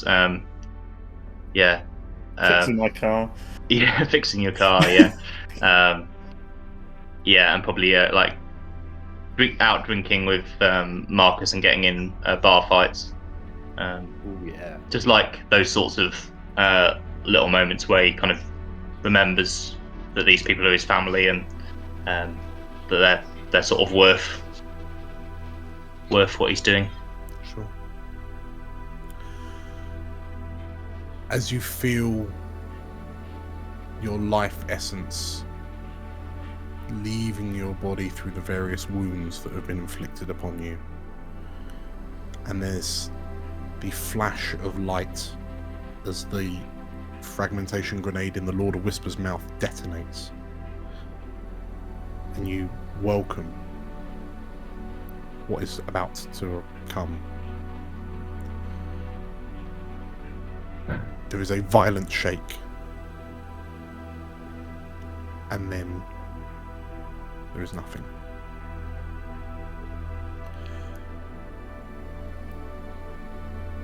As your bodily functions begin to rapidly stop working,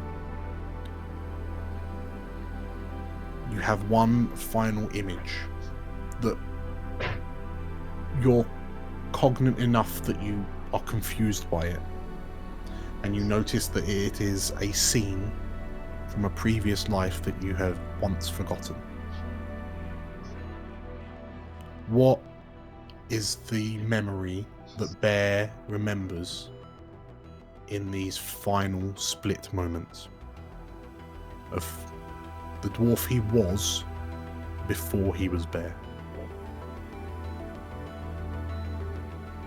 Can I just check how old was he when he was abducted by Genesis? You're cool. Would I have been I can't remember whether it was specifically adult, kind of an adult. Okay. Yeah. In that case, I think he probably remembers being somewhere very green, definitely not within Neo London. Would have been out in the countryside somewhere. Looks very rural, and sort of coming home to a wife and a son after a long day's work, and her this smiling dwarven woman looking up from kind of a fireplace at him as he comes back in, and she's holding his son. In that moment, you appreciate that you remember the thoughts of how curious it was that people would willingly live in such a dark and dingy, bustling metropolis like Neo London, where up north in the UK, in the Lancashire region, life's just a lot more rural. The Age of the Dragons has, don't get me wrong, made some changes, but life is just much more pleasant here. And as that memory of warmth and home begins to fade,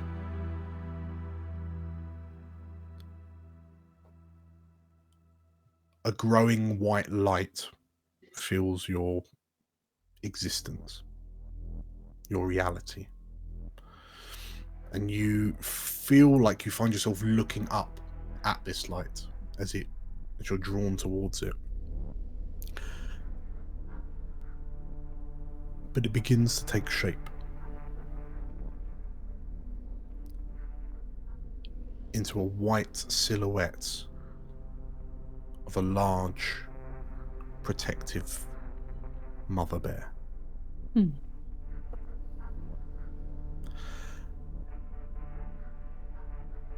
The bear approaches you, nudges you with her snout. And as she places a paw on your chest, as if to welcome, seemingly to welcome you, you feel an almighty shove as you are pushed away from the bear, and you feel like you're falling through space. And with a gasp, bear sits bolt upright, battered, bruised, and bleeding. But you realise, having successfully reconnected with the mother bear spirit, she has returned you to life. As you feel a heavy push on your heart kickstart it, and you look up and see Ellie, Price, and Marcus. Well, Ellie and Price stood around you, Marcus off to the side, but his attention is caught by the sound of your gasp of breath as the bear spirit returned you to life. I think you just do a quick look round, head count. Everyone all right? Good. Okay. I was having a heart attack. I was going to get your 2 axes and turn them into defib things, but yeah, he probably feels like you've started the surgery already, so it's like That Marcus is still blind, right? Do that. Marcus is currently still blind. Yes. What's happening? What happened?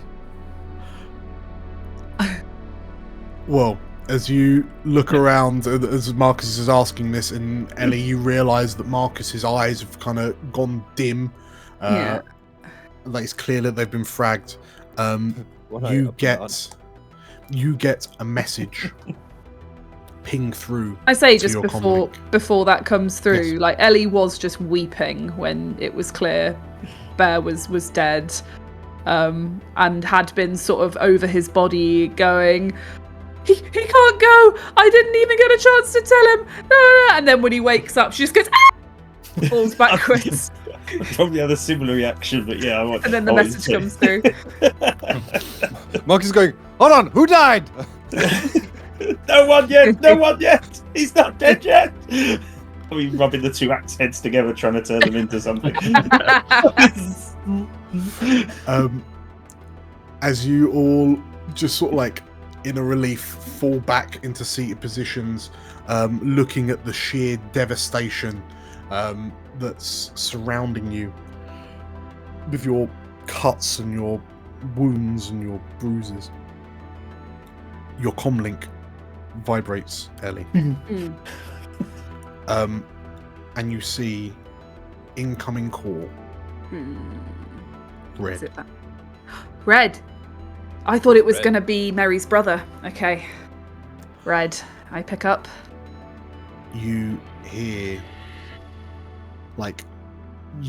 as the call answers, you hear the sounds of someone traveling at high speeds in a car. You can hear the sounds of fireworks going off in the background. As you look, you glance and realize that midnight has just been and gone. Oh. And as you hear the sounds of Neo London celebrating the new year through the comlink, you hear the voice of Red, your fellow runner from the very, very beginning, say, Spider's told me everything that's happened. Don't worry. We're on our way. And as you know that you're about to get some help to evac, 1 week later. Ooh.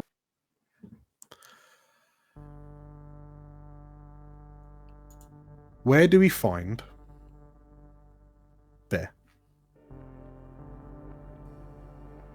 Probably in hospital, I'm guessing.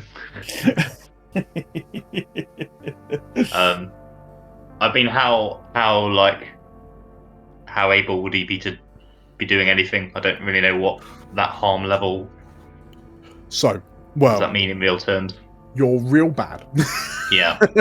Okay, so yeah, for all intents and purposes, yeah, where do we reckon, like, this is it will take a while to heal, like, so you'll definitely still be in recovery a week later, but where do we find Bear in recovery a week later?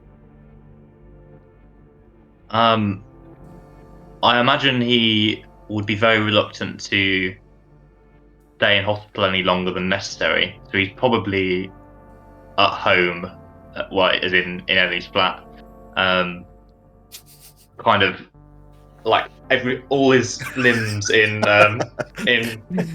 casts hanging from the ceiling, very grumpy, not being able to move about, probably being fed soup by Price. I don't know. Tea. Tea, yeah. In which case, getting increasingly irritated at how slow he is to heal. So if we, for all intents and purposes, imagine you're, like all 4 limbs casted, like your torso's bandaged, your head's in a brace, because you for all intents and purposes, ate a frag grenade at point blank, literally arm's reach, and like you can decide whether it's a benefit or a blessing, a benefit or a curse, but your immobility has meant that you've been able to spend a lot of time on Ellie's couch, catching up on the news, you now know it's to be called. It's a bit annoying because they seem to kind of do the same story over and over again, but you're starting to kind of memorize who these news anchors are. But you've been watching the unfolding events in the aftermath of some terrible unforeseen glitch on the eve of midnight of New Year's Eve, like New Year's Day. Some massive power surge that tore all the way up through Blue Tree Tower, irreparably destroying their records, their systems, like their operations. And in the blink of an eye, this catastrophic malfunction broke the Blue Tree Corporation. Yeah. The news report that you're currently watching is talking about, you're watching a very disgruntled Blue Tree higher corporate executive saying how they're going to be they're currently looking into legal proceedings with MVN, who are the current sort of like matrix provider, and how was something like this able to work, and there's all the sort of accusations that we know that Hades were in the area doing some things, and there might be some sort of. We're not saying that there was any malicious intent, but we have to keep all of our options open. Well, we have to keep an open mind while we're getting to the root of what caused this catastrophic malfunction. But you kind of chuckle to yourself as you watch all of these corpos running around like headless chickens, like headless Lords of Whispers, trying to piece together whatever fragments of a corporation they once held. And there's also talk, whilst other nations' mega corporations circle like vultures, who have already begun the process of hoovering up the pieces that Blue Tree have left behind. Who is it? Is it Price that's currently feeding you tea and soup? Yeah, with a massive bandage around his abdomen as it is anyway, healing the huge sword. Sure. Wound. Bear, you find yourself somewhat aggrieved by Price's because he got stabbed astrally. It's not even a real wound. But still, the soul that's hurting there. That's why. I'm sorry, Price, that your feelings got hurt. Yeah. But your injuries, you can see them. Mine, you can't even begin to see what's hurting inside, and that's why I think we're equal in this injury that we're healing here together. Yeah, shut up and put Golden Girls back on. I've watched this story already. Well, Bear, is there anything else that you've been doing over the past week, or have you just mainly been focusing on getting better? Yeah, he's just been watching a lot of telly, I think, and hanging out with Josh and whoever else is around. In which case, Price, what have you been doing over the past week? Pretty much looking after Bear, because I just want to latch on to that sympathy side of thing, that I was hurt just as bad as he was, and wondering whether we actually got paid for this in the end, or our employer's dead, so it was Mary. Mary was the employer. Well, yeah, and essentially from where I came from initially was through that underground network thing, wondering what's going to happen with that really, and where that leaves us in London. So I will answer your questions right there. So you think back to New Year's Eve. As you open the Ellie's cupboards, and the cupboards are decidedly filled with not just standard tea bags, but the gold version of the tea bags. You've been splashing out after a very generous anonymous donation was made to each of your accounts. Mm-hmm. And as you sort of there is, the payday was so great that you almost can't be impressed by it anymore. It's now just a matter of fact. It's a new way of life that you find yourself in. Not enough, perhaps, to get Ellie a bigger place, but still enough to be extremely comfortable. Maybe to move the barometer on the church fundraiser for repairing the damages up a little bit as well. Yes. After the minor accident. Yeah. And you think back to said underground network, and whilst the news did not seemingly report on it, that the news hasn't been reporting on it because Bear's been watching it 24/7 since the past week. But only in your shadow circles were reports of Meridius, the leader of the underground, was found. His body was found. And you find it strange because you'd almost have thought that the media would be celebrating the death of such a terrorist to Neo-London. Yeah. But the media seems to be avoiding the story entirely. Be it two bodies, a white-haired male and a dark-haired female, were found in the executive offices. That's what you're hearing from the shadow nets. But in the wake of Mary's death, Mary's death almost seems to have heralded a rallying call for a new ring of Shadowrunners to be operating within Neo-London. As the shadows seem to be talking about the reality, the presence of this organization, Black Phoenix, and how deep it had ingrained itself into Blue Tree.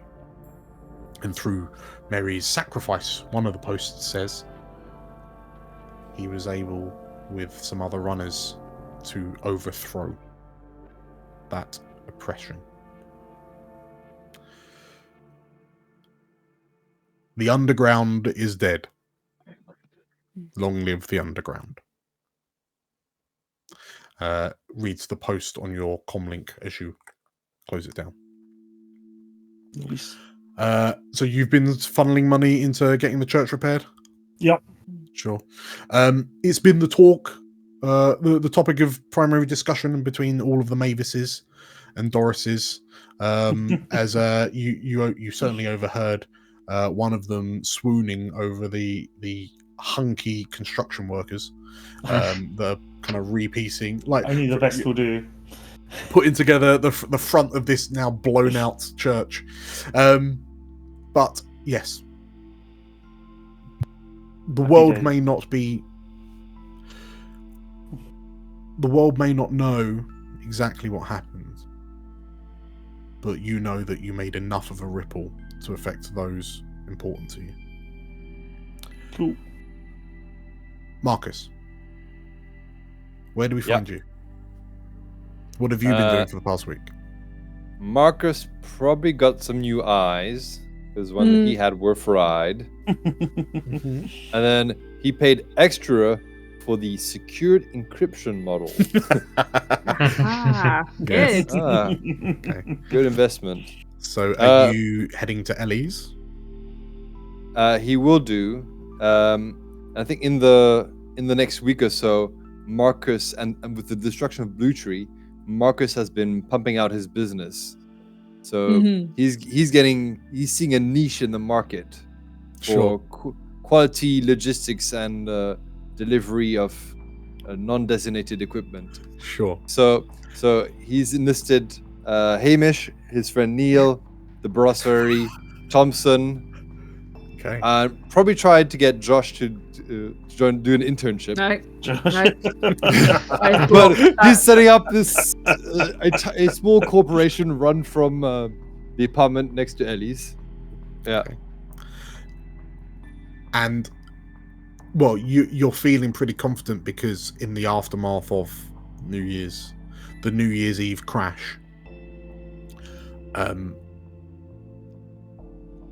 your clients, though they won't verify it directly, you have your suspicions that they are some of your clients are distinctly more corporate in nature, judging on the numbers that are now flying backwards and forwards between you and your clients.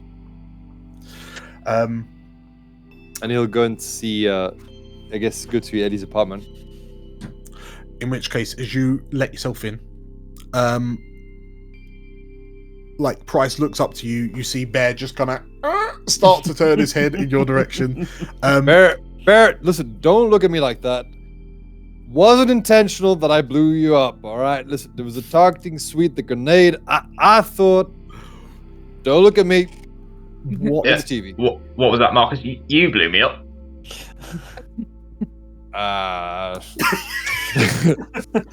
Closes the door. Marcus. Marcus, what color are your new eyes? Ooh. Dreamy blue. Are they identical to your old eyes? Probably. He's a man of habit. Little padlocks on them. Just Probably, yeah. Okay. Hiding the other side of the door. So yes, certainly when you come in,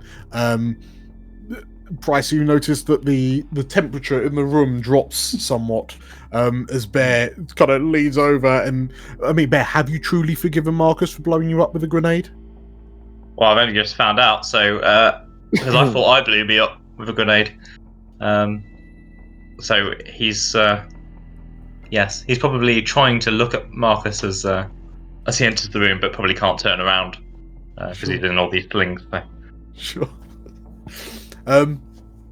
Okay, and yeah, so Marcus, you've got your delivery service all set up, and you walk to the cupboard next to Price and open it, and you've stocked it full of whiskey, like the expensive bourbon, imported, in fact.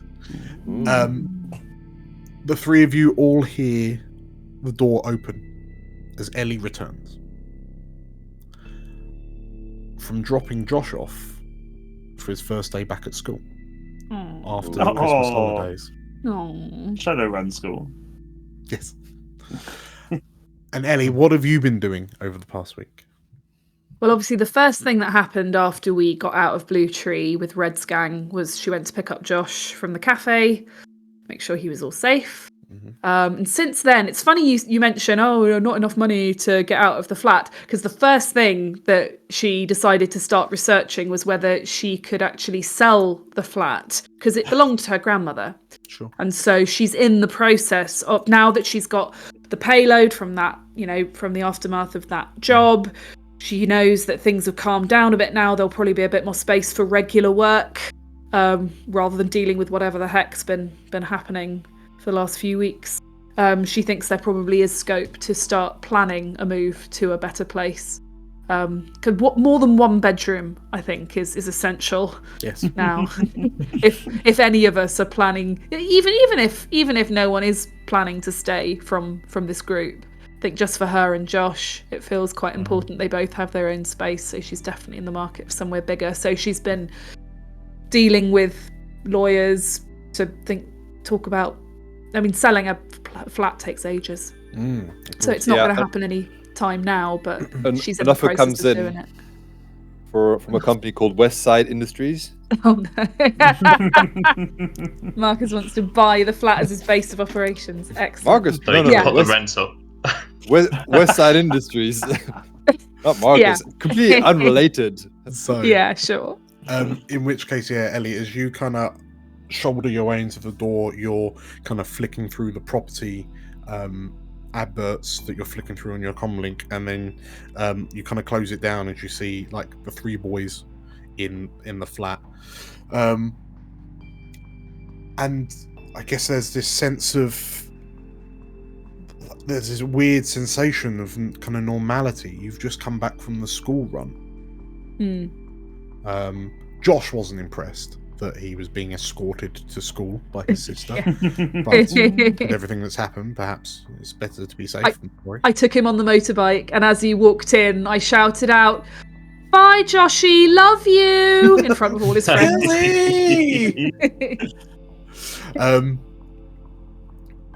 And yeah, as you kind of look around and you see the three of them, you get a message through to your comlink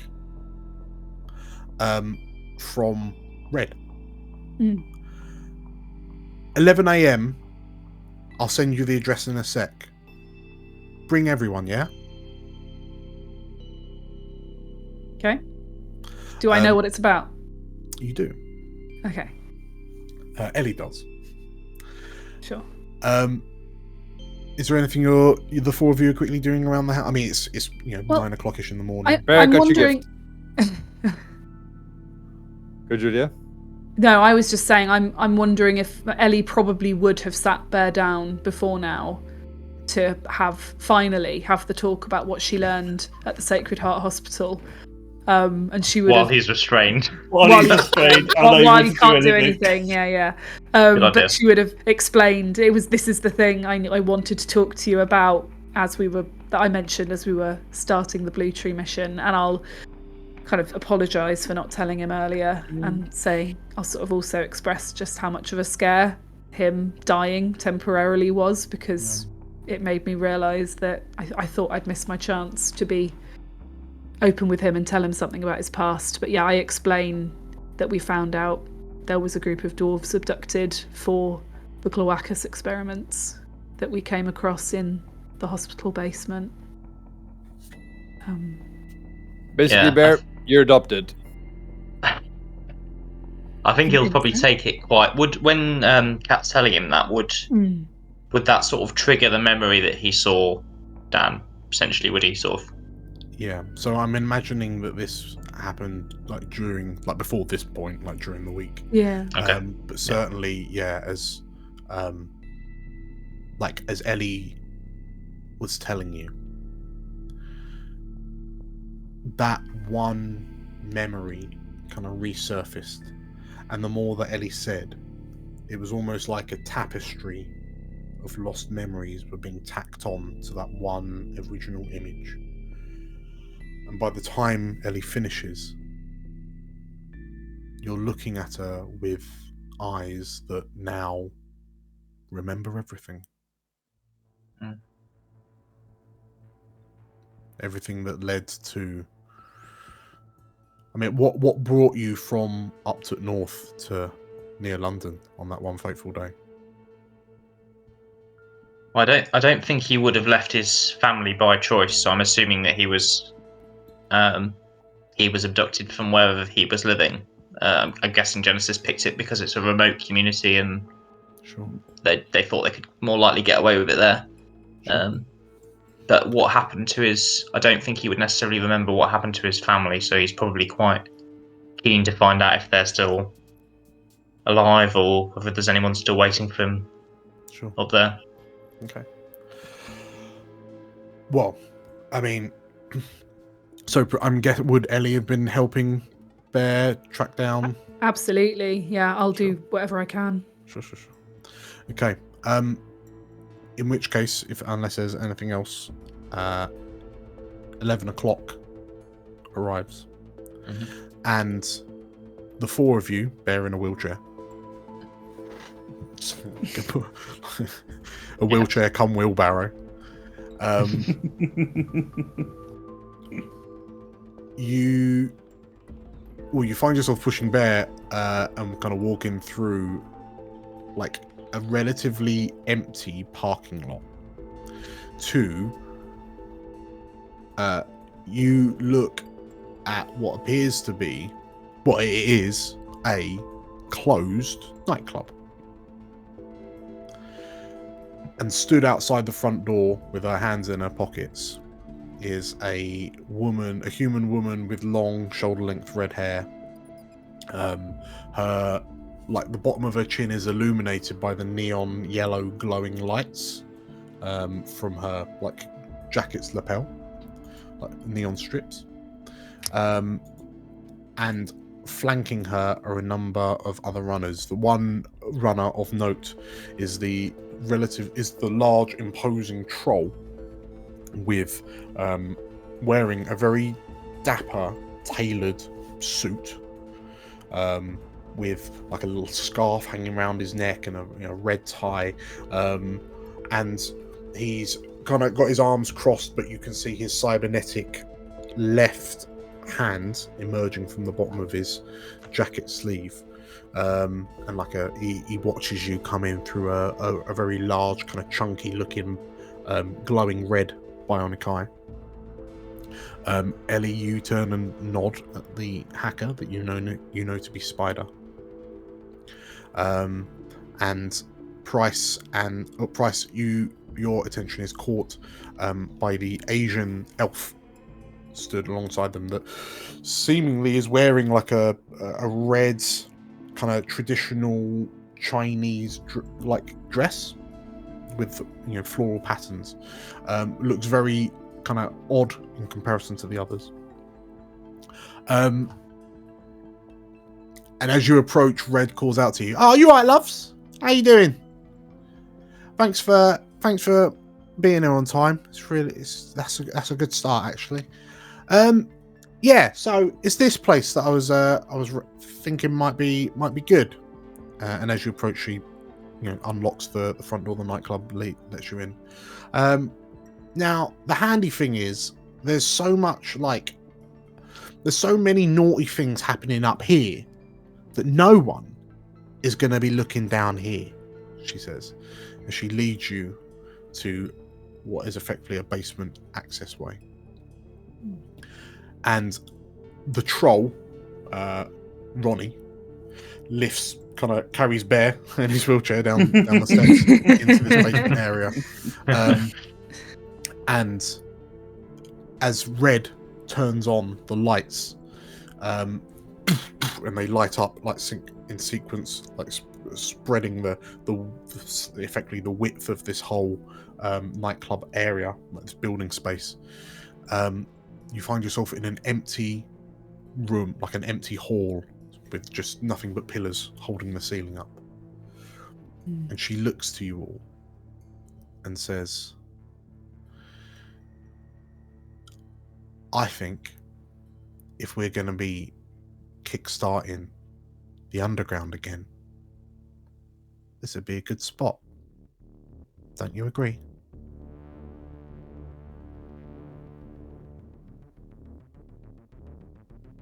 We could get into something.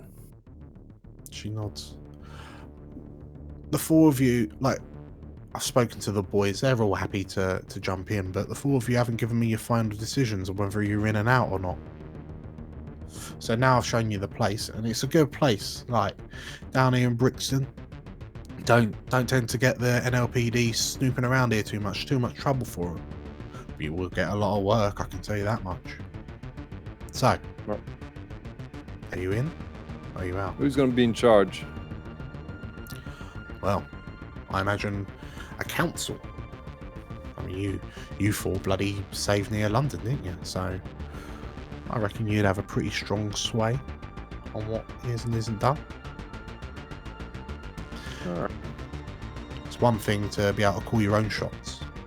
Just imagine being to call other people's as well. Information is power. All right. She looks to you, Marcus.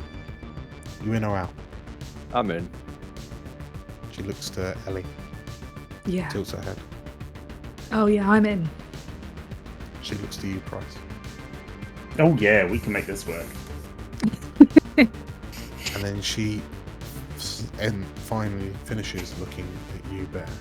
And like her eyebrows kind of raise and her face softens. What about you, big guy? Have you got any other pressing matters to attend to, or do you fancy becoming a Shadowrunner kingpin? Well, he thinks about it for a second. Well, I've got a little trip I need to make up north, but I think whatever I find up there, I'll be coming back at some point. These three wouldn't survive without me. Terrible for getting into trouble. Kind of true. So true. I'll be gone for a little bit, but hopefully I'll be back before too long. Well, sounds like we have a deal. And as Red kind of looks at the four of you, she smiles as she holds out a hand. Here's to her every other payday from here on out, eh? And with that, we'll call it there. Way. Shadow again! Let's go Shadowrunning! We are the Shadowrun Kingpins of Leo, London. Same time next week. Can I request we set up a health plan, please, this time? Medical Some sort of insurance system. Full medical and dental. Yeah. You're our health plan. Absolutely. And up the mystery, whatever it's called, for the eyes. Yes. Hey, optician. Is that what it's this called? Is what happens optician. when you don't play an Awakens. You take all this electronic stuff, come back and bite you. Congratulations, everyone, on completing London Underground. Oh my gosh! Wow, end of an era. Definitely. How many episodes? We do 8, 10? 9 missions. Amazing. And all of those that came before. Yeah, I was going to say. Oh yeah, we played from the beginning of the pandemic. That's how we started, wasn't it? We had somebody else on board originally. Was it on top of Jake or instead of you, Jake? Was it Tom, wasn't it? Of me. Tom? We had Tom instead of Jake. Tom from our old D&D group, but and then we brought it onto YouTube, and so we've been playing this game for ages. I think it might have been my first RPG game. Was those really? Yeah, of any kind. Yeah. Good one to start on Shadowrun. Oh, so good. There It's you been go. brilliant. Thank you so much, Dan. Thanks, Dan. No, Thank thank you, Dan. you all for playing, and thank you all for watching and or listening, everyone. It has been a journey, and I'm so thankful that you've all decided to stick it out, players and watchers and listeners alike. So will we be back for Shadowrun HS2? Or as NPCs? Who knows? Jump Street. if you fancy Jump Street. Fancy a Jump if you Street fancy episode. more of this, well, if you One liked what you shots, saw, one make sure to hit the like button and comment down below. Christmas special. And if you want to see more stuff like this, or more D&D actual plays, or more Baldur's Gate 3 playthroughs, or Campaign 2, which is rolling round imminently. Yeah. Oh, true. Make sure to hit the subscribe button and the bell icon for notifications of future uploads, because there's going to be a lot. Awesome. Exciting. So, with all that said, thank you for watching and or playing.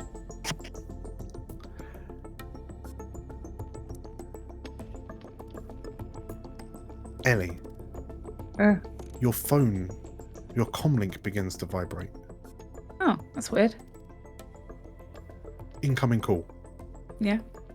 I think it's probably Josh. He probably forgot something that he needed for school. Unknown number. Oh, strange. As you answer, a distorted female voice rings through. Is this the right number for the underground? Who's asking? My name is Ms. Smith. I have reason to believe that I may have a job opportunity for you. It requires a modicum of stealth and decorum. And it's also based in a school. Go on. It's a school on Jump Street. Thank you, everyone. We'll see you. Jump Street episode! The Shadowrun special. We're doing it! Bye! Bye-bye. Bye.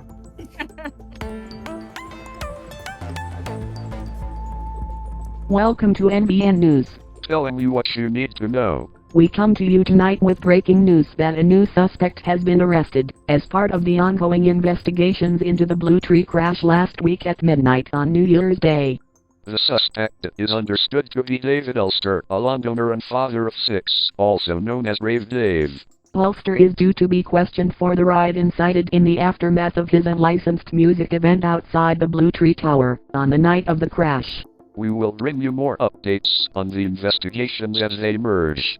Next up, are you worried that there are undercover NLPD officers in your children's schools?